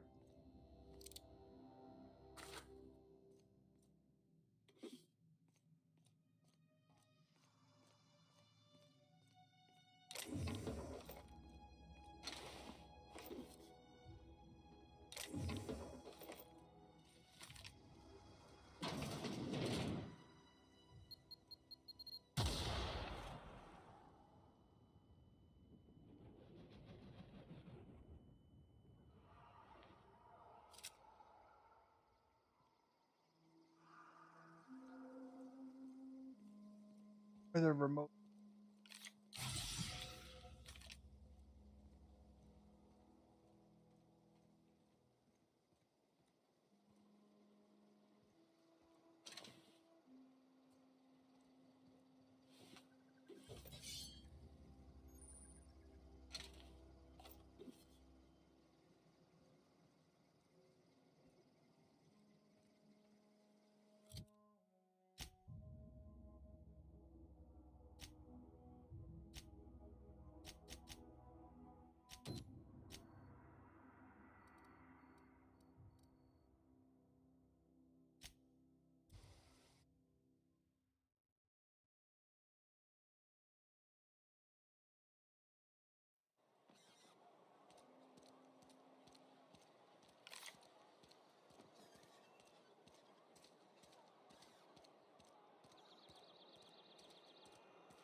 My dad's. It's an office. Just my office.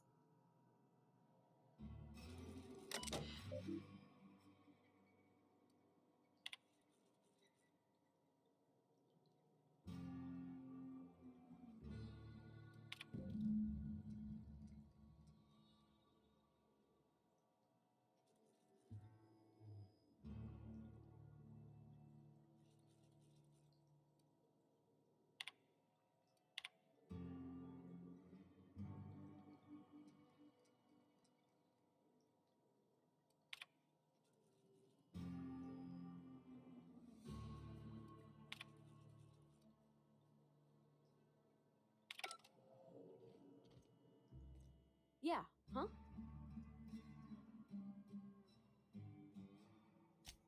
That's on account of how I never met her. She was in another division of the Spacer's Choice family. She worked in the Vale a few months, sorting the cannery computers. Her contract said any kids she had, expected or not, belonged to her office from the time of conception. So when I was born, I got sent here.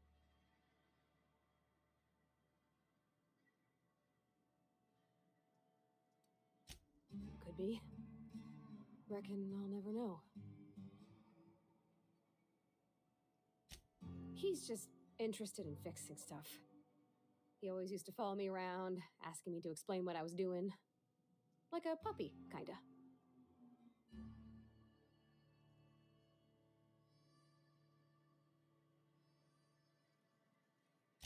I'm just glad he's alive.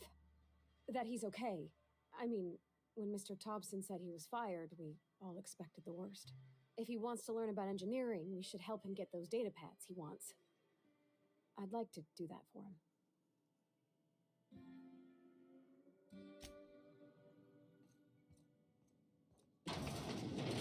Oh, you like flowers?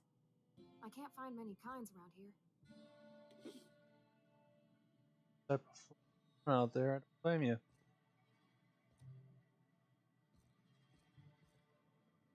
If you need to go, I'll wait outside. I don't like coming out here. People on the street. Hey, that's... I mean, if you need it, okay.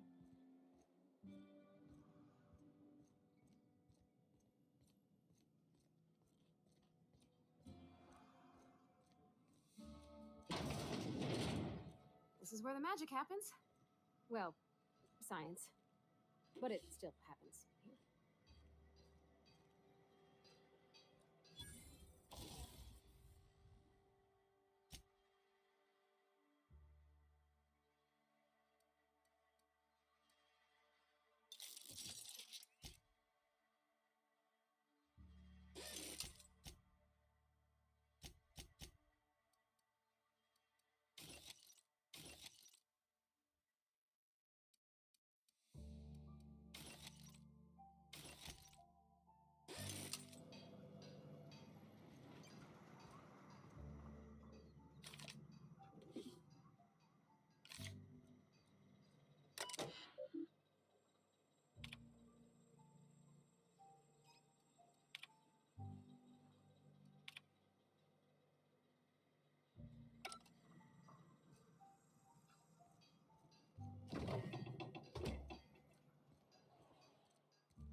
Any progress on that matter we discussed?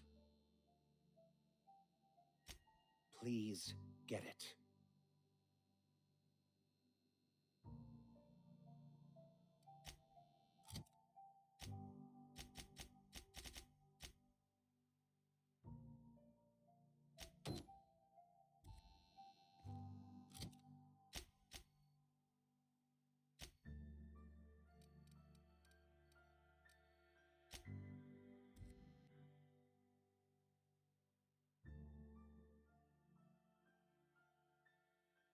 He's at the respawns. Finishable.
easy.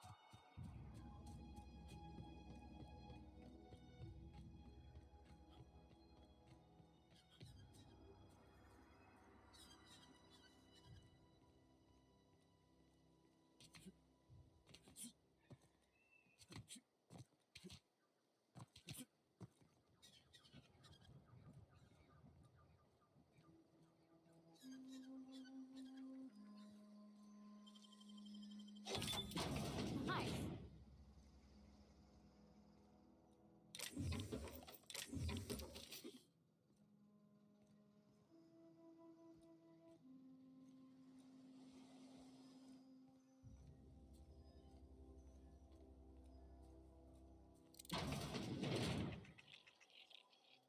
We can handle this.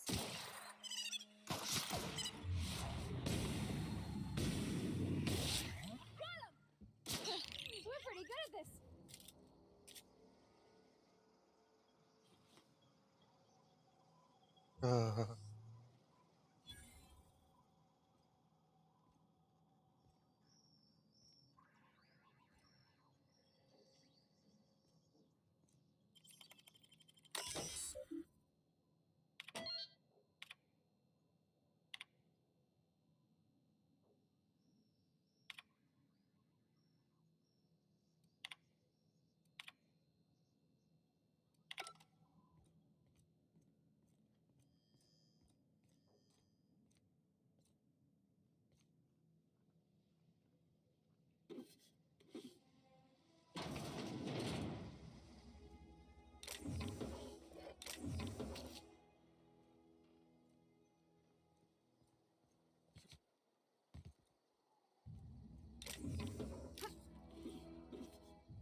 Lovely sight.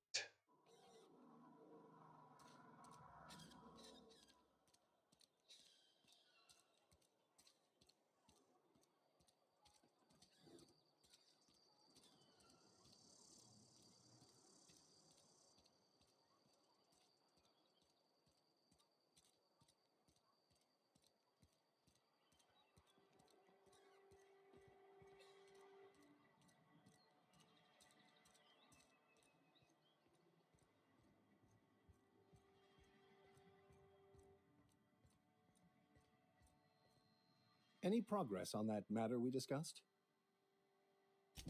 Wonderful. This is fantastic. Well worth all the sacrifices I... Wait. What the fuck is this? Is this French? I can't fucking read French. It's a law-forsaken joke is what it is. French. Ha! I was so high and mighty, preaching to the yokels about following the plan, while fighting it at every turn.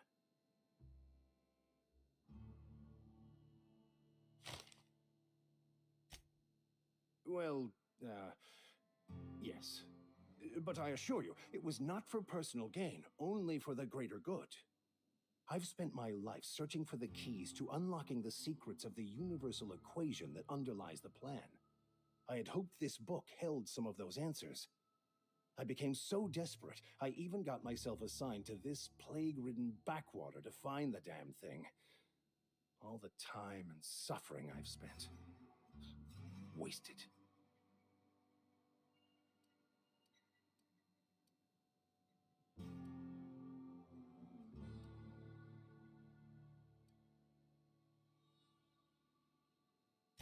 Bokono, the author, had some interesting theories about man's perception of reality that I thought could be applied to our attempts to decipher the plan. Unfortunately, he was also one of the founders of the Philosophist School of Thought, so the book is banned in this colony.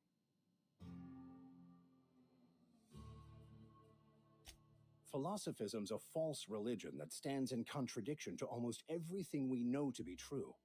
They believe all is chaos, in stark contrast to OSI's belief in the plan. But most of the Philosophist perversion of Bakonu's thoughts came more than a century after his death. The story of my life. Most lay people are not aware of this, but we've not discovered any new insights into the plan for a long time. I had an idea that we should welcome the truth, no matter where we found it. I had the worse idea to share my thoughts with a superior. And that's how I ended up assigned prison duty, where I was fool enough to let an inmate bend my ear with stories of an original Bakonu journal. But that's neither here nor there. What I need to do now is to find a translator, obviously. But to do that, I'll first need to secure transport. You have a ship. Perhaps I could make myself of use to your crew.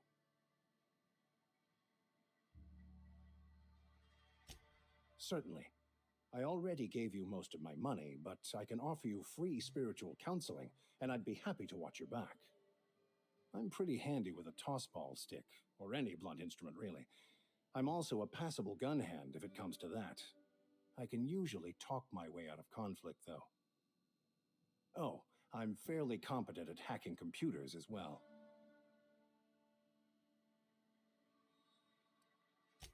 Well, understanding computers is, though I admit I took it further than most.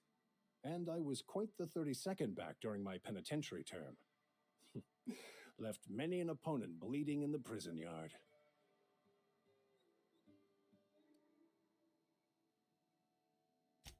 Of course, I'm a vicar who is dedicated to his calling. More dedicated than any other you'll find in this colony. I joined the OSI to help decipher the grand plan. But instead, I ended up the vicar in a prison due to ignorance and politics. Then I came here. Satisfied? Sounds good. Fantastic. Let me get my things in order and I'll catch up with you. Edgewater's gonna miss you. Folk here always had good things to say about their vicar. Thank you, Ms. Holcomb. I'll be glad for the change of scenery, and to leave this place behind. I shall see you on the ship, Captain, whenever you're ready to leave Emerald Vale.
Bring us honor, soldier. You beat that scout to scrap with its own legs? Pulled its optic cables out its head case? Actually, don't tell me. Rather use my imagination. The You're a passing fair soldier, I will confess. But you are one, and the enemy is legion. What you need is an equalizer, a weapon to strike fear in their cold mechanical hearts. Cantina, lavatory, behind one of the toilets. That's where I've kept it hidden all these years. Sharp, ain't it? The lavatory is the very last place a mechanical has need to enter. Fair enough. On the double, soldier. Don't want the bartender poking around in there with a mop.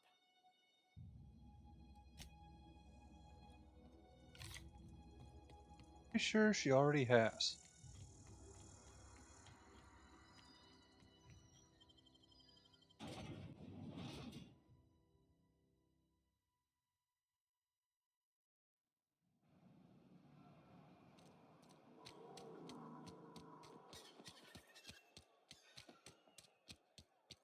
Something got you down?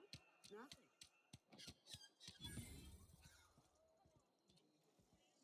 You're not a big drinker, are you?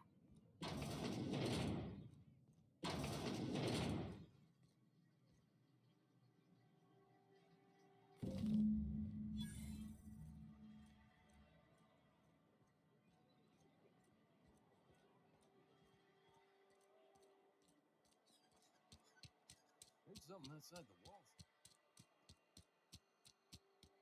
Wonder if the plague's ever gonna.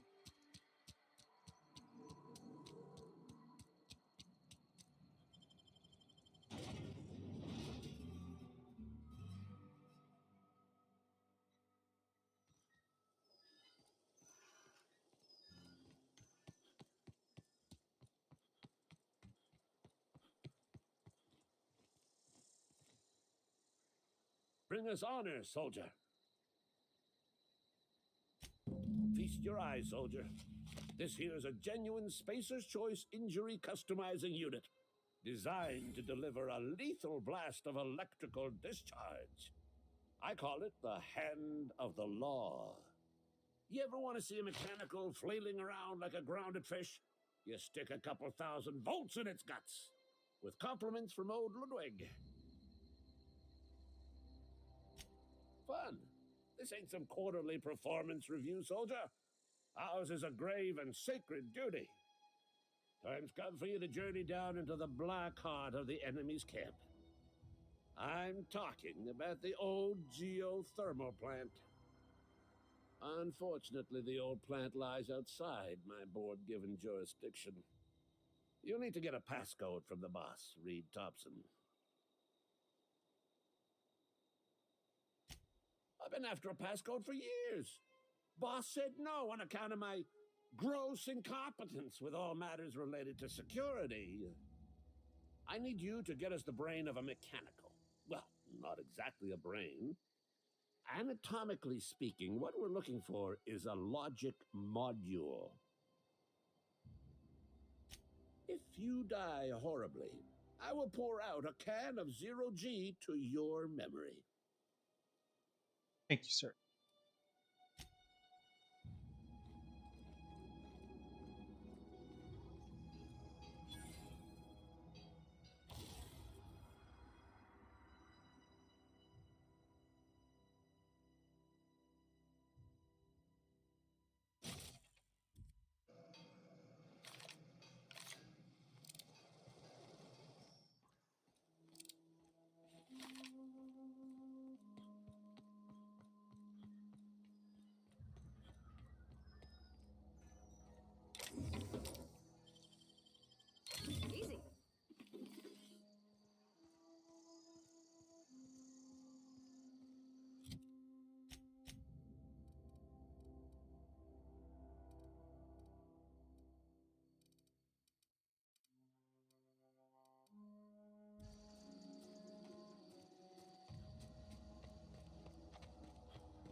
wanted to poke around in here.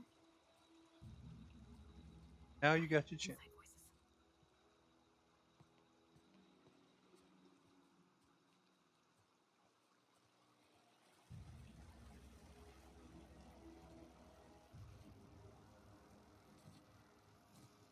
I still.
System.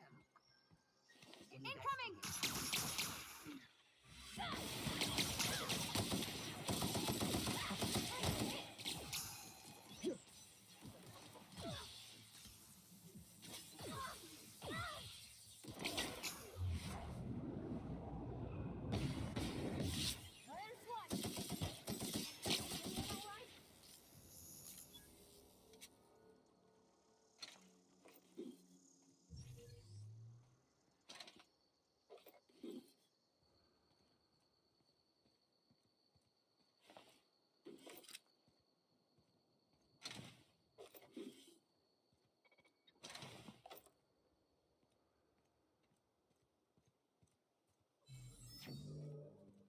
Oh, sweeping. Here they come!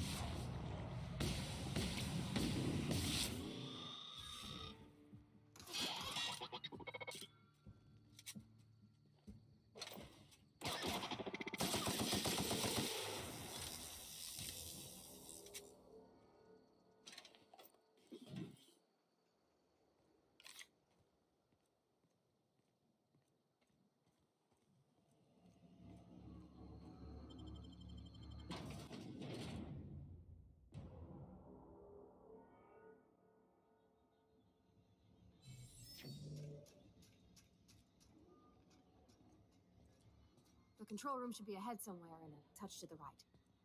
I hope we're doing the right thing.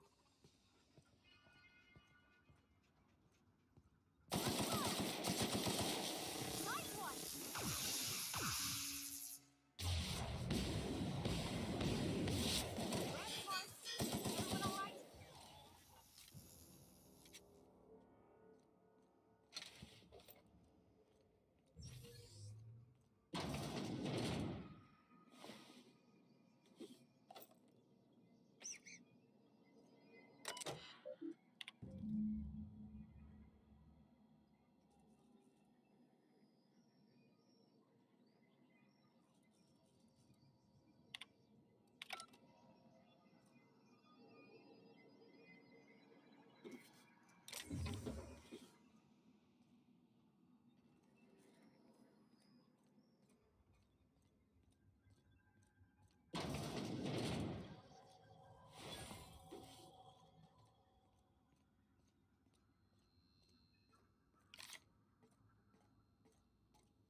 Phoenix. Here we go. Don't mess with us.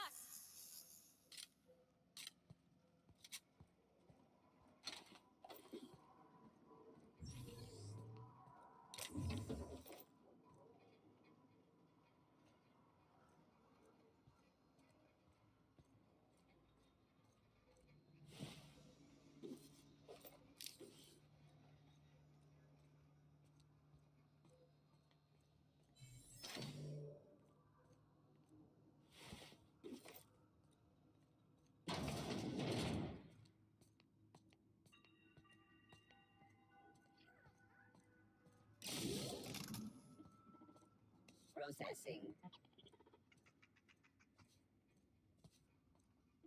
Secure.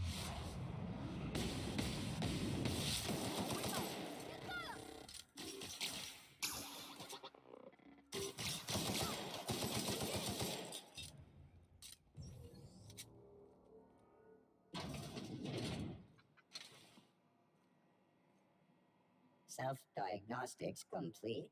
Navigation systems operational. Combat systems operational. It's not the best choice. It's the spacer's choice. Hostile actions towards spacer's choice mechanics are contrary to logical directive.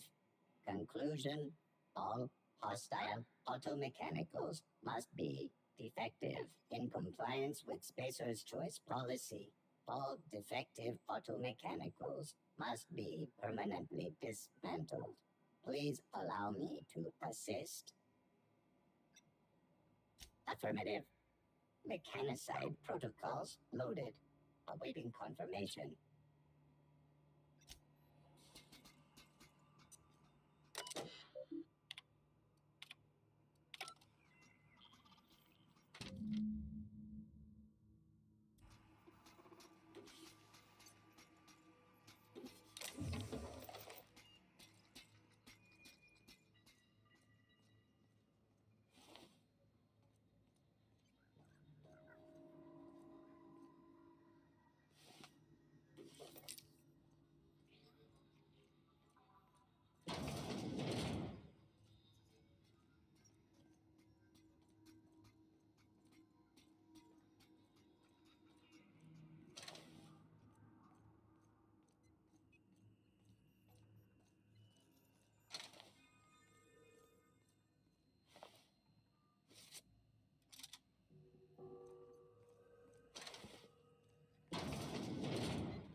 not real. You're not real.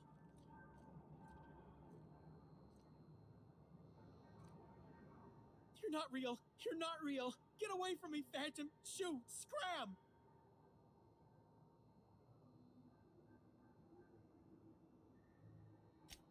You can talk? The Phantom's never talked before. I knew I shouldn't have eaten that sprat raw. See, Higgins? This is why you must always boil your sprats before ingesting. Clearly, I mistook you for one of the phantoms of my imagination, which terrorized me on occasion. Chester D. Higgins. The D stands for definitely not insane. I use it as a reminder.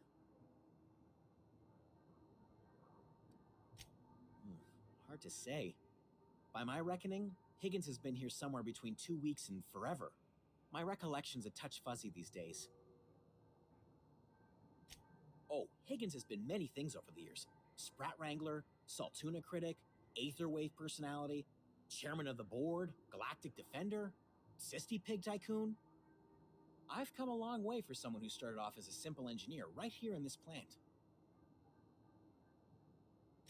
I specialized in automechanicals, drones, sentries, repaired them, maintained, upgraded, did it all from my old workroom just over in the next section.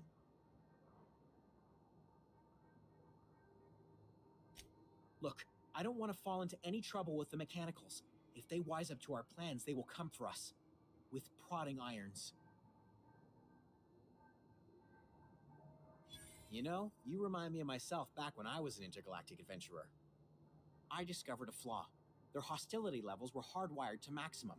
There's no changing that, but you could rewrite their targeting protocol so they attack each other instead.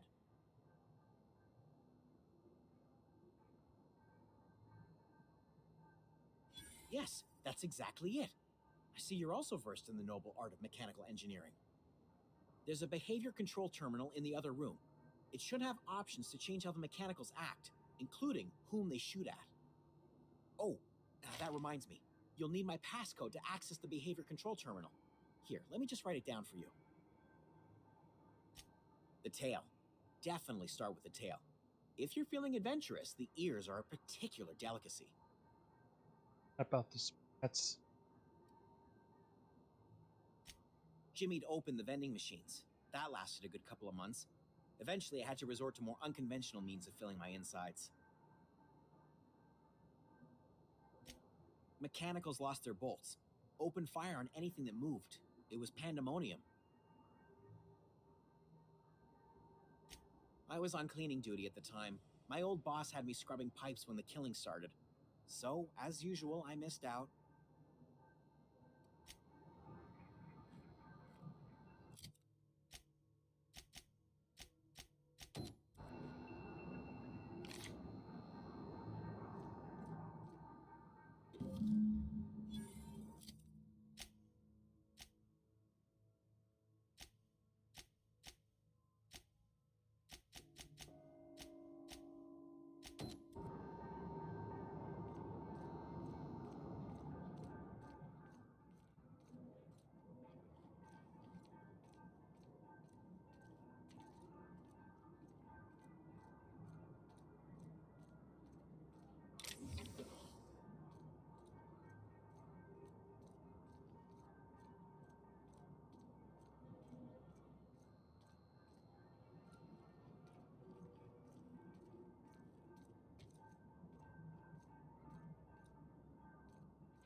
behind the scene.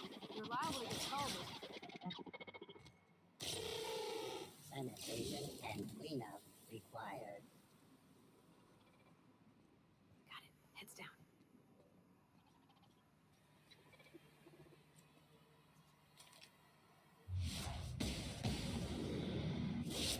Together. Don't mess with us.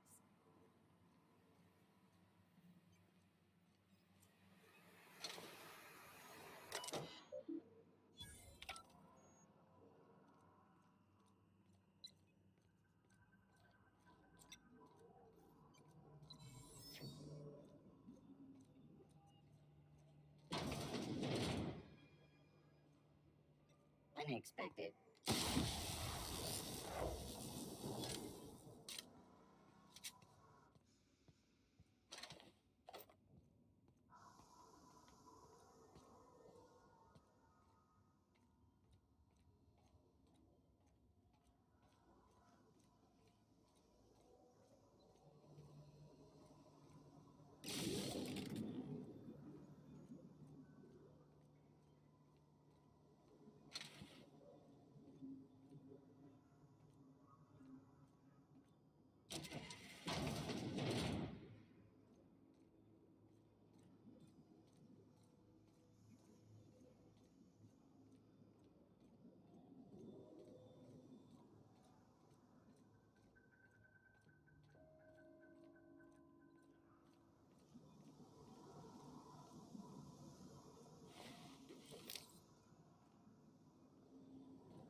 Once we do this, there's no going back.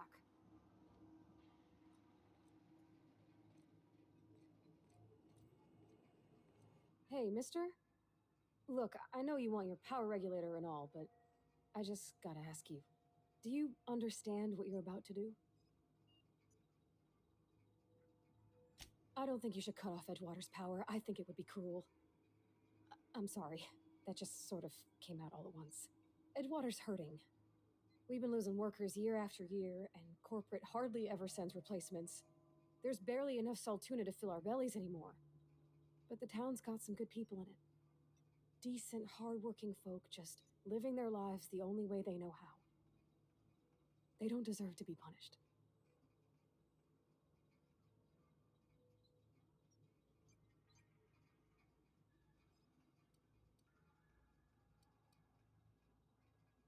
Sorry, I didn't mean to babble on like that. I felt like I had to say something.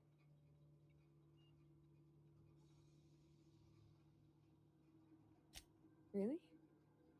I mean, wow. Thanks. No one's ever told me those words in that order.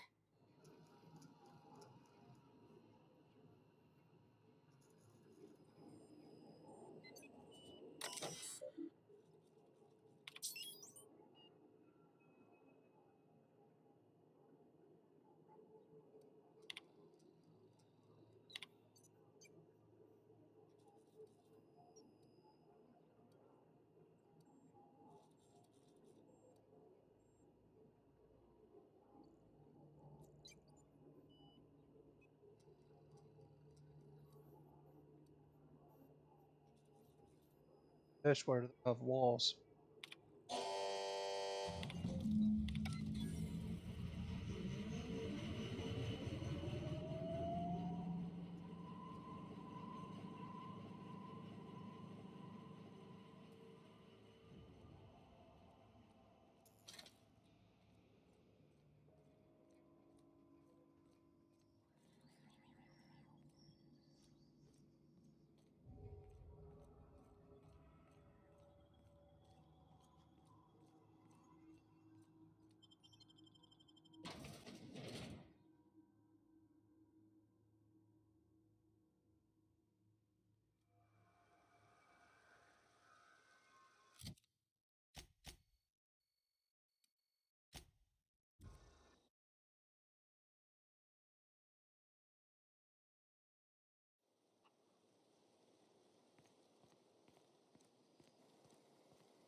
Home is where the heart is. Marauders took that saying a little too literally. What happened? Marauders can't see us in the dark. Wild canids, on the other hand.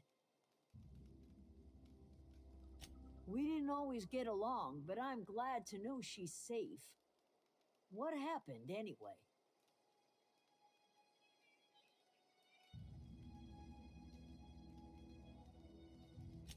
Zoe joined up with a band of marauders. Zoe. The same Zoe who doesn't know a barrel from a trigger. Well, I've heard stranger things. You pretty much did my job for me. Least I could do is pay you for your trouble. Let me know if I can do something for you.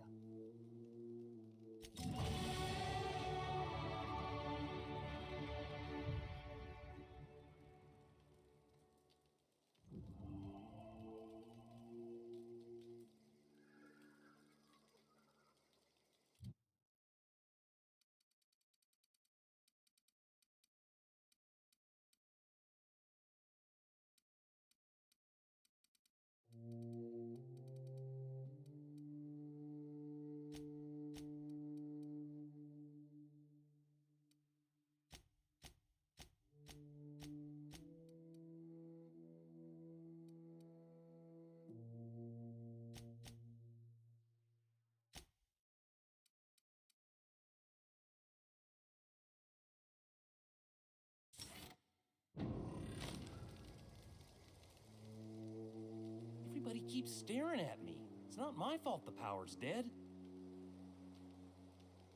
No kidding. Really? Well, which one? Ain't that just ironical? If I'd worked a little longer back at the cannery, I might have found this myself. 2 whole data pads? Be still my beating heart. Oh, almost forgot your payment. Well, don't keep me in suspense. The geothermal plant? Now that is just incredible. You really went exploring down there? Adelaide always told us it was swarming with hostile mechanicals. That's a complete set. All 3 parts. I'm gonna be the greatest engineer Halcyon's ever seen. Aside from you, Ms. Parvati. I swear, I'll do you proud. I'm glad we could help, Thomas. I've been saving something for you. Just a little contraption I found. Should fit right into your outfit.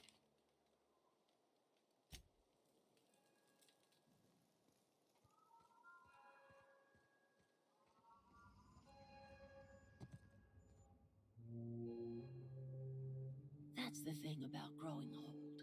Your eyes start to fail. Elsewise, I would have seen you for the snake that you are, chopped you into pieces and roasted you on a spit. This is all you're doing. Cutting off my power, killing off my garden.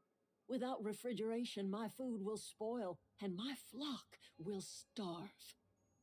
I want to ask you this in private, away from the eyes of my flock, so they do not see me lose my temper. Tell me, why did you do it?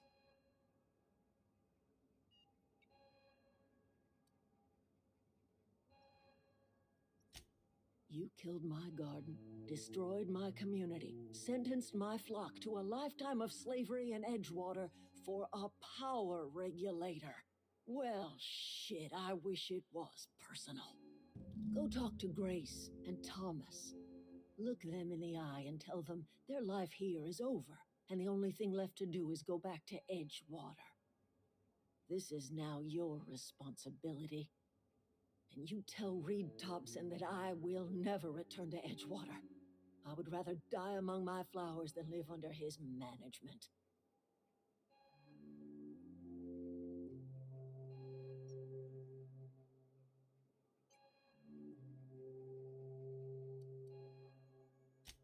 My son worked in that cannery. When the plague started coming, he was one of the first to fall sick. We had a store of medicine locked away, but Reed refused to treat him. Said my boy didn't deserve treatment. Said the medicine would have been wasted on him. So I buried my boy in the cemetery gathered my belongings, and left. That's as much of the story as you need to hear. You offering to cross Reed off, huh? This some sort of twisted reparation for what you've done? Or you just looking for a chance to sow some chaos? Kill Reed if you must, or talk him into leaving if you can. He and I are not sharing the same four walls together.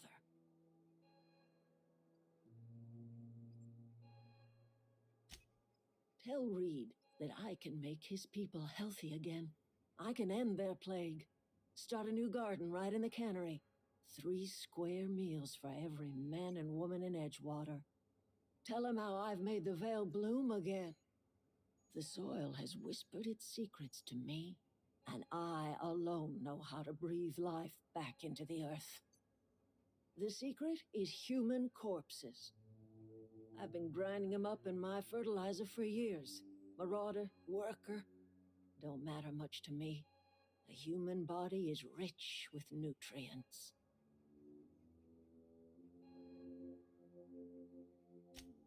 I have got a means to cure the plague, and I will not share that cure until Reed leaves town.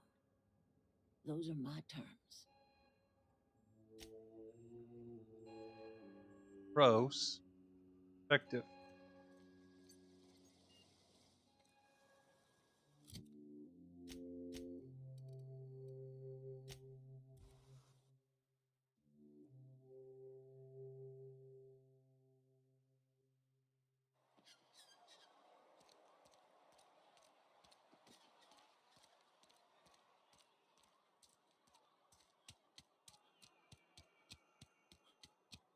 Wish we had some better rations.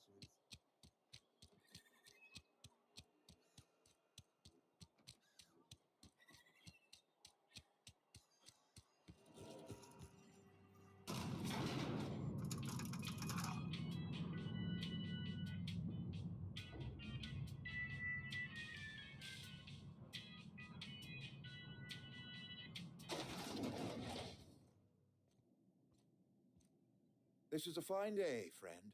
Power flows through our town like a cool stream of water.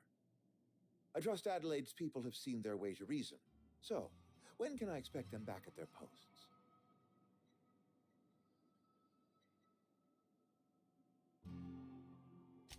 Then we are at an impasse. Stewardship over this town has been entrusted to me by Spacer's Choice. I am not perfect. I have made my share of mistakes, but I have done my best for this town.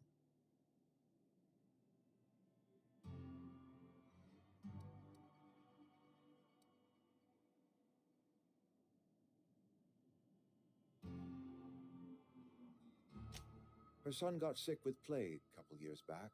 Company never gave us enough medication to treat the whole town. So I had to choose, you see. Adelaide's child or someone else's. She's never forgiven me. I don't expect she ever will.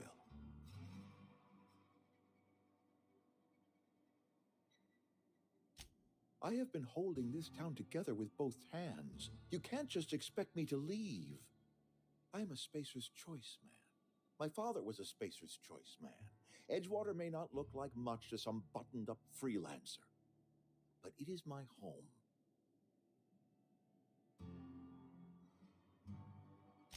I don't believe you. Plague's a reality of life. Best treatment is a good work ethic.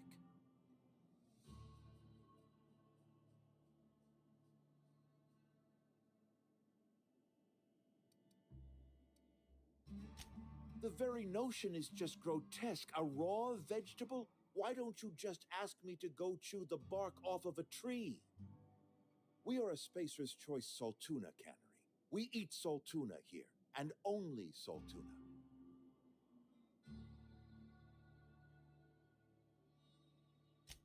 I don't understand. You say Adelaide's growing her own food, but that should not be possible.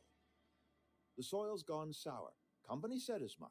Our own botanist couldn't grow decent crops for us, so the company got rid of him and shut down the greenhouse.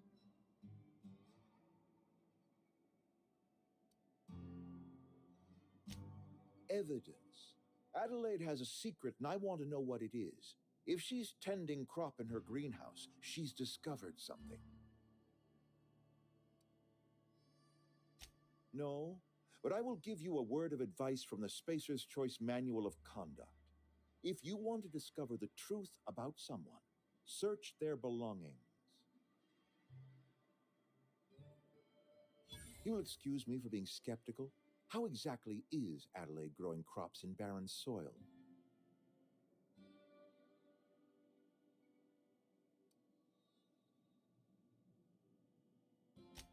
Adelaide has been using dead bodies in her fertilizer? That's, come to think of it, that's a stroke of brilliance. What a remarkably efficient solution.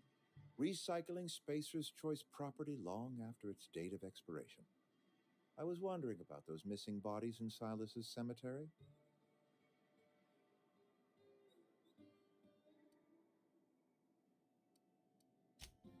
So Adelaide wants me gone. Trade my life for the life of the town. You understand what she's doing.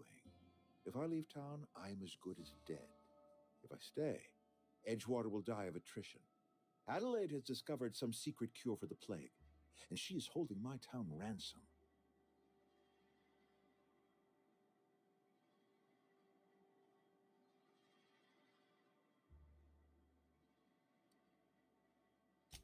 If Adelaide's found a way to feed her people and cure the plague, then she deserves this office more than I do. I won't stand in her way.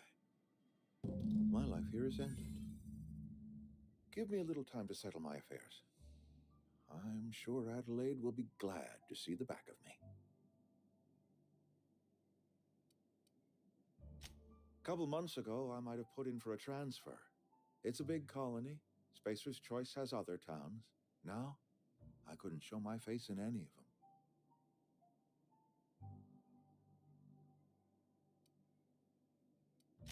No such thing as an honorable resignation. Suppose I could find a place outside the walls, or put in for early retirement.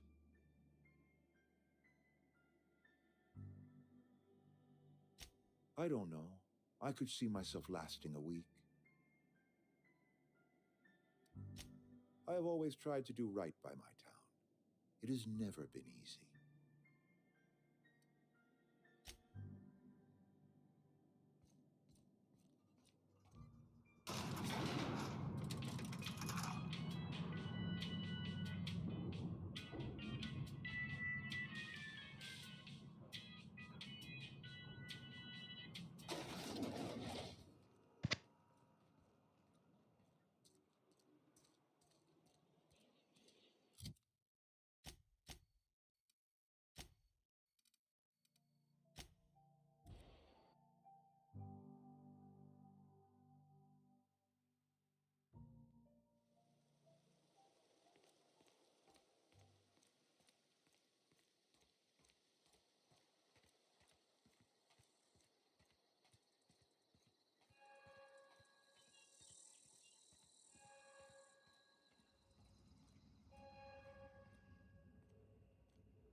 Look at that.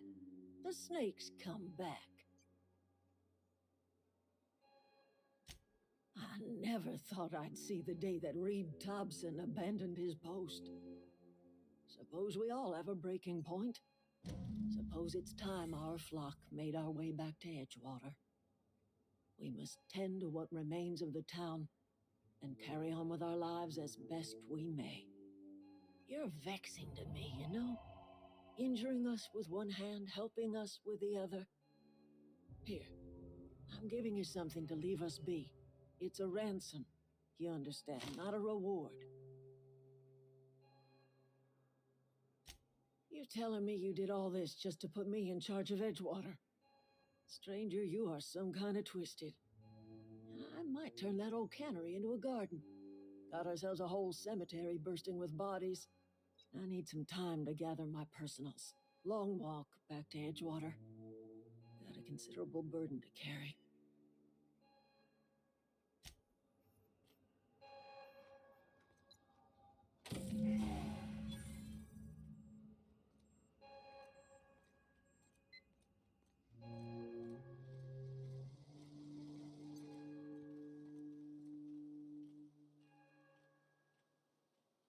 Gotta play the long game. And One of us want to go see what happened? I know, I'm trying to think.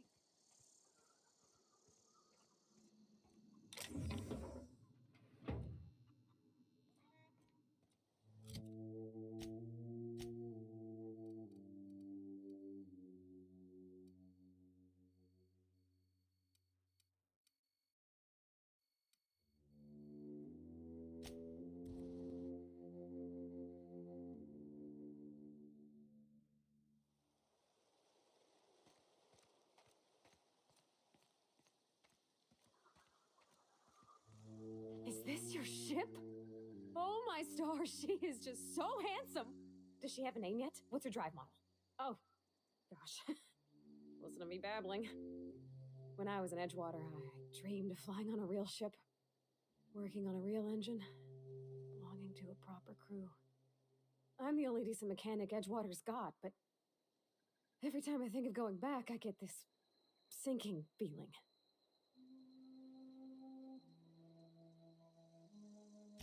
Well, it's kind of you to say that. And you're right. I wasn't happy. I want to ask you something, and you can say no. But can I come with you? I could tend to your engine. I know my G-valves for my catalyzers, and I can keep your ship singing. And if you ever need a pair of eyes watching your back, I can do that too. What do you think? welcome to the crew. Yes! I mean, thanks. You won't regret this, mister. Captain. I can call you Captain now. Ha! I got a captain.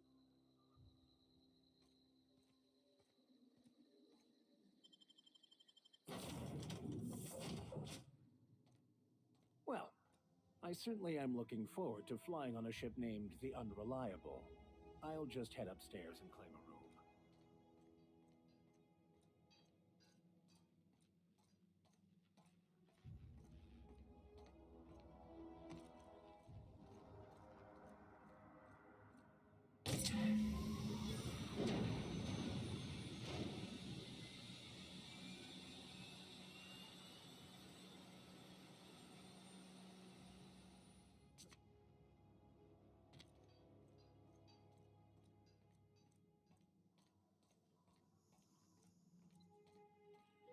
Captain, I have detected that Edgewater's power supply is now optimal. I applaud your willingness to invest your time in the local community. What can I do for you, Captain? All systems are operating within acceptable parameters. I am prepared to bring the Unreliable into low-altitude orbit. This should prove an adequate test of our flight capabilities. Hit.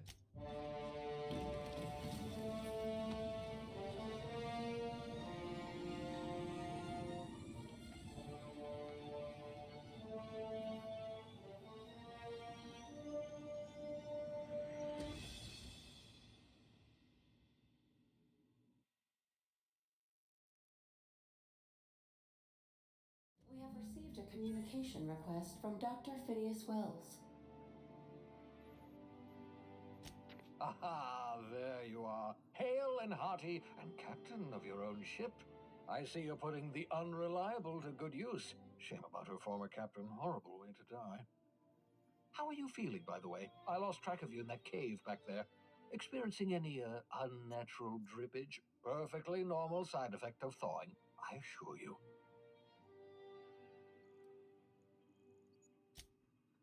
Oh, that, yes, that's probably permanent. I wouldn't worry about it, though. I'm sure you're fine. What you saw in Emerald Vale is happening all across the colony. Food shortages, lack of supplies, and basic necessities. We're dying. The chairman, the minister, and all their lackeys on the board are to blame. The Hope has some of the brightest minds Earth ever sent us. If we can revive the Hope's colonists, they can help us undo the board's mistakes. They can help us set things right. You need to get to Stellar Bay on Monarch. I have contacts there. They'll help me, help us, find the chemicals to revive your fellow colonists. Gladys Culkelly, lovely woman, runs a cozy little black marketing outfit on the Groundbreaker. She can get you a nav key to land on Stellar Bay. Strictly speaking, Monarch is a moon, terraformed badly, and almost completely lawless. You'll love it.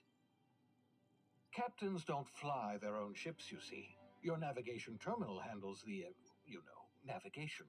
Think of a nav key as a set of flight instructions. The board's been confiscating nav keys for Stellar Bay, so we must rely on unconventional means of acquisition. Hence, Miss Gladys Culkelly.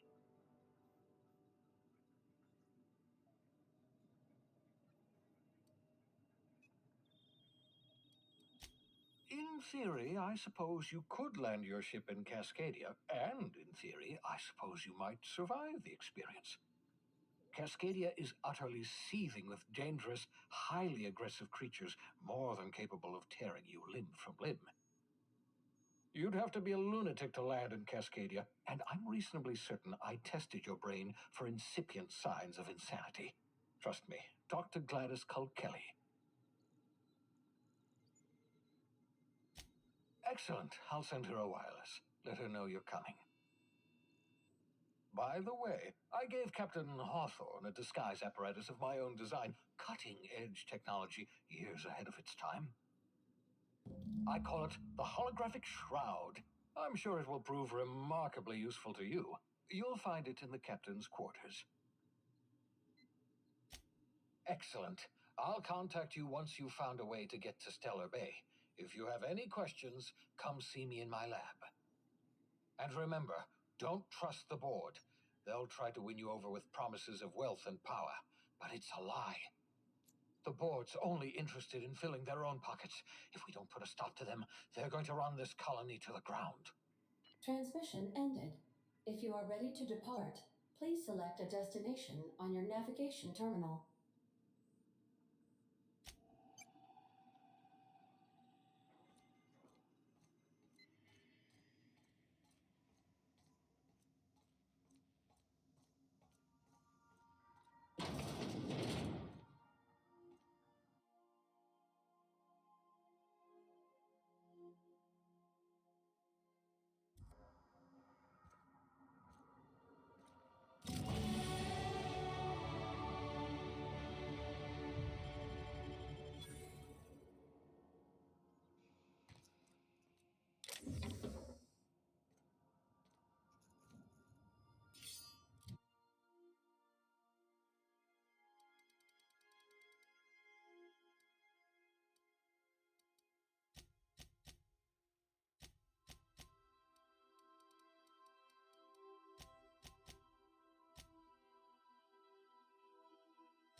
We are now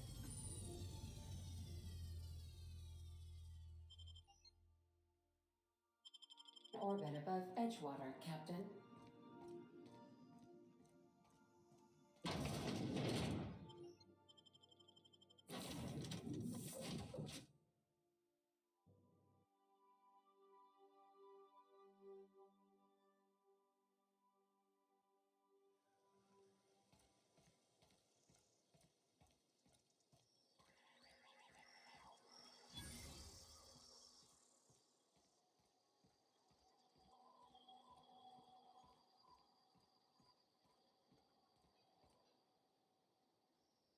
Never seen the Vale lit up like this before. Bang up work, soldier. You're a credit to your uniform. Oh, that reminds me. Gotta look into getting us a uniform. So this is it then. The key to humanity's victory over the mechanical hordes. I would reward you with the gratitude of the resistance, but I'm guessing you want something tactile. So here's a couple bits for your trouble, and a little something to remember me by.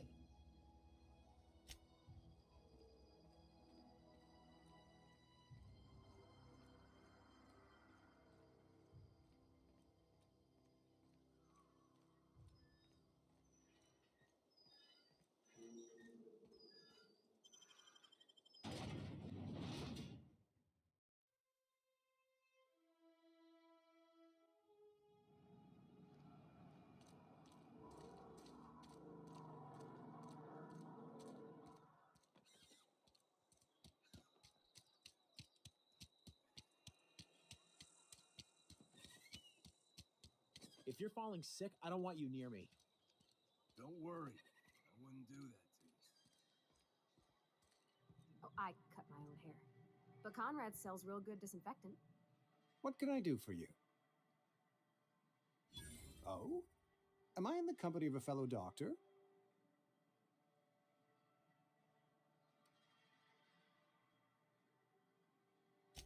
You may think that, but the tidiness of my fellow worker is my responsibility, alive or otherwise. Whether you're showing up to work or going to that great cannery in the sky, it's my job to make you look like a million bits. Go ahead. Eugene was not a suicide. He put a bullet in his brain, yes, but that's largely a technicality. I was the one who prepared Eugene's body for interment. I discovered symptoms of the plague on his corpse, and I discovered medicine in his pocket. Lots of medicine. Eugene overdosed on adrenatime, which is known to cause psychosis and paranoia as possible side effects. The paranoia drove him to take his own life.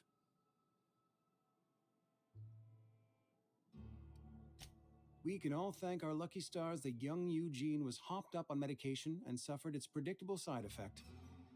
I included it all in my official report. I'd like to think I saved Edgewater a great deal of money. We never could have paid the fines associated with a suicide.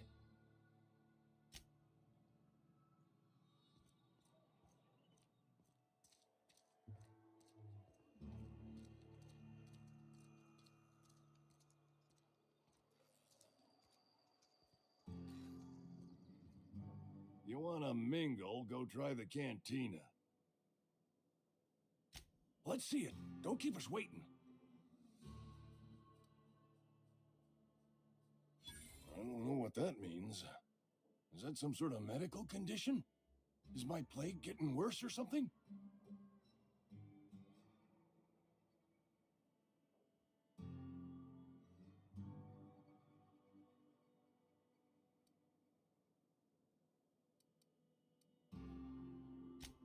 Sweet life-giving nostrum. The first hit's always the best. Scratched together all the bits I had around the domicile. It ain't as much as you deserve, but it's all I got.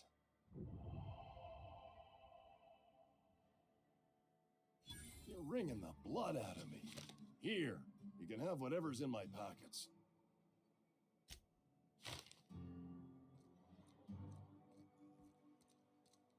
Been eating nothing but salt tuna for a year. I've never actually been in here. Can't say I approve of a town run by McDevitt. Doesn't sit right with me at all. We pay by the finger. What do you have for me? Gil Antrim. Real name, Guillaume. Duly processed by a freelancer on behalf of Spacer's Choice. I remember him. I was just a kid last I saw him. Shame. I'll just need your signature here, here, here, here, and here. Got any more fingers for me? Something to report? As long as your questions fall within the acceptable margins of curiosity. His likeness decorates many a wanted poster. Do you have any relevant information about this individual?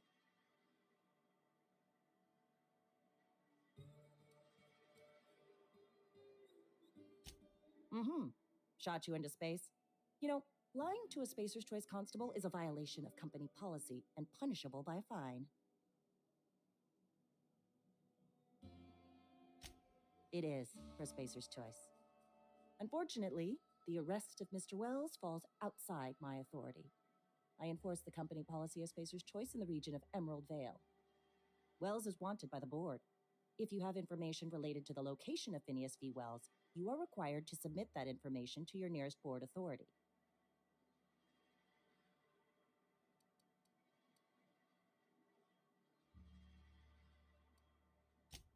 Any information regarding outstanding bounties and wanted criminals should be directed to Mr. Udom Bedford. Mr. Bedford's office is located on the Groundbreaker.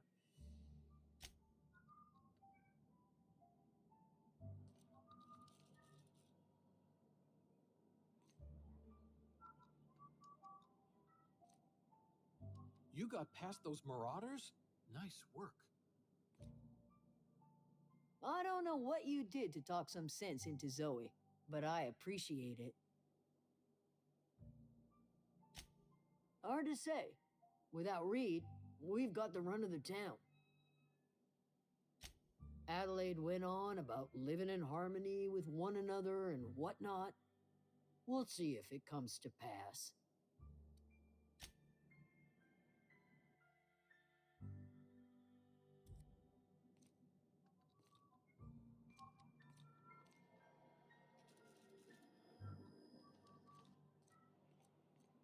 Almost lost a finger in the cannery today. I know how you feel.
Incoming!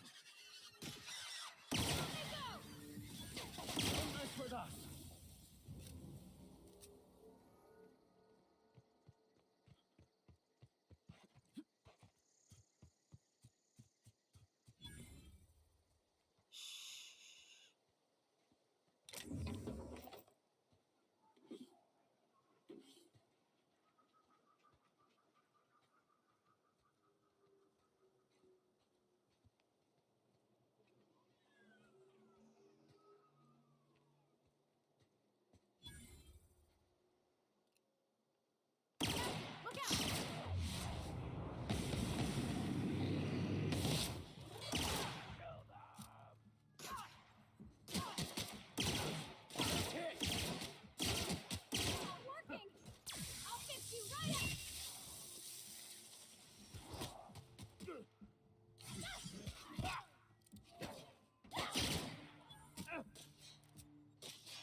Sometimes violence is the only way.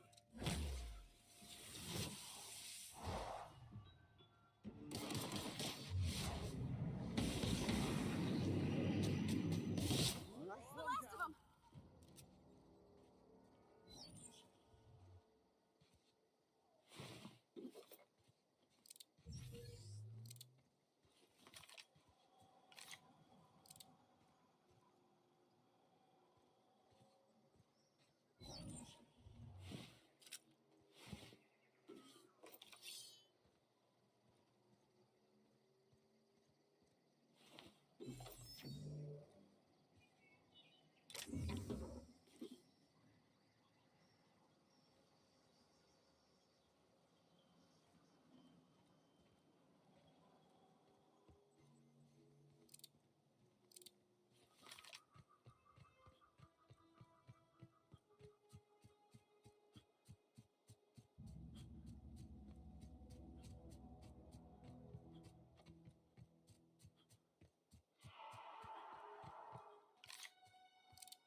Shines on us today.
Just that good.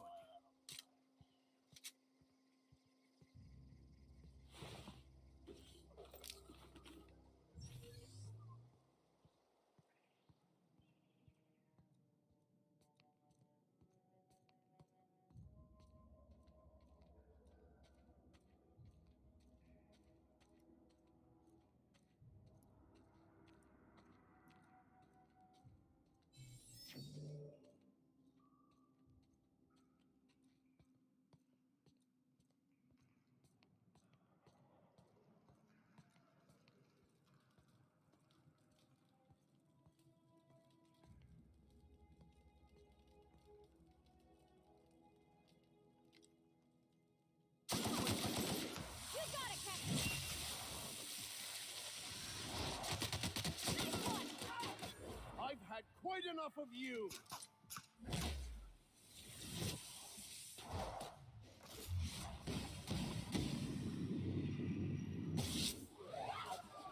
That's the last.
Friend of mine died a couple weeks back. Still ain't past it. Vale's a little safer, thanks to you. We pay by the finger. What do you have for me? Mabel Burgess, age 37, right or left-handed? Let's just say no longer applicable. I remember Doc Burgess. Conducted my physical every fiscal quarter. Guess she couldn't keep her hands off her patient's medicine. Still one outstanding bounty. If you've got a finger, I've got the paperwork. Here we are. Bertie Cotton. Cause of death. Let's just say overwhelming physical trauma. Bert was the local preacher before Max took over. Always was quick to remind us that we all get what we deserve in the end. Well, that's all three. I must remember to requisition some more fingerprint to ink. Here's all the compensation you've earned, plus a bonus.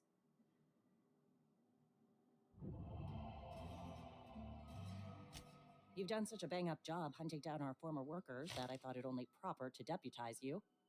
Congratulations. Let me stop you there. It is official Spacer's Choice policy that all Marauders, regardless of prior affiliation to the Spacer's Choice brand, no longer qualify as our people.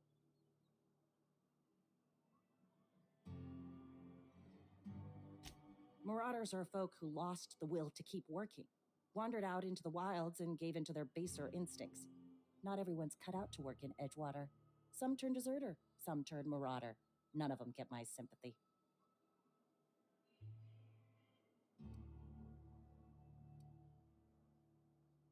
Uh-huh. I recall young Eugene. Good kid. Nice smile. Fussy about his health, though. Took a little too much adrenatime. That'll do a number on your brain matter. Says so right on the warning label. Violent psychosis is a well-documented and legally accounted for side effect of adrenatime.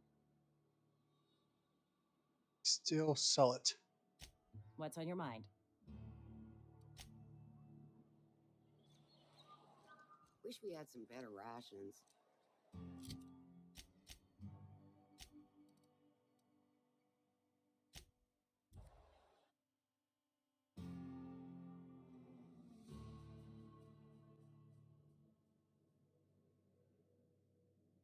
Well, folks, it's time to call it in for tonight.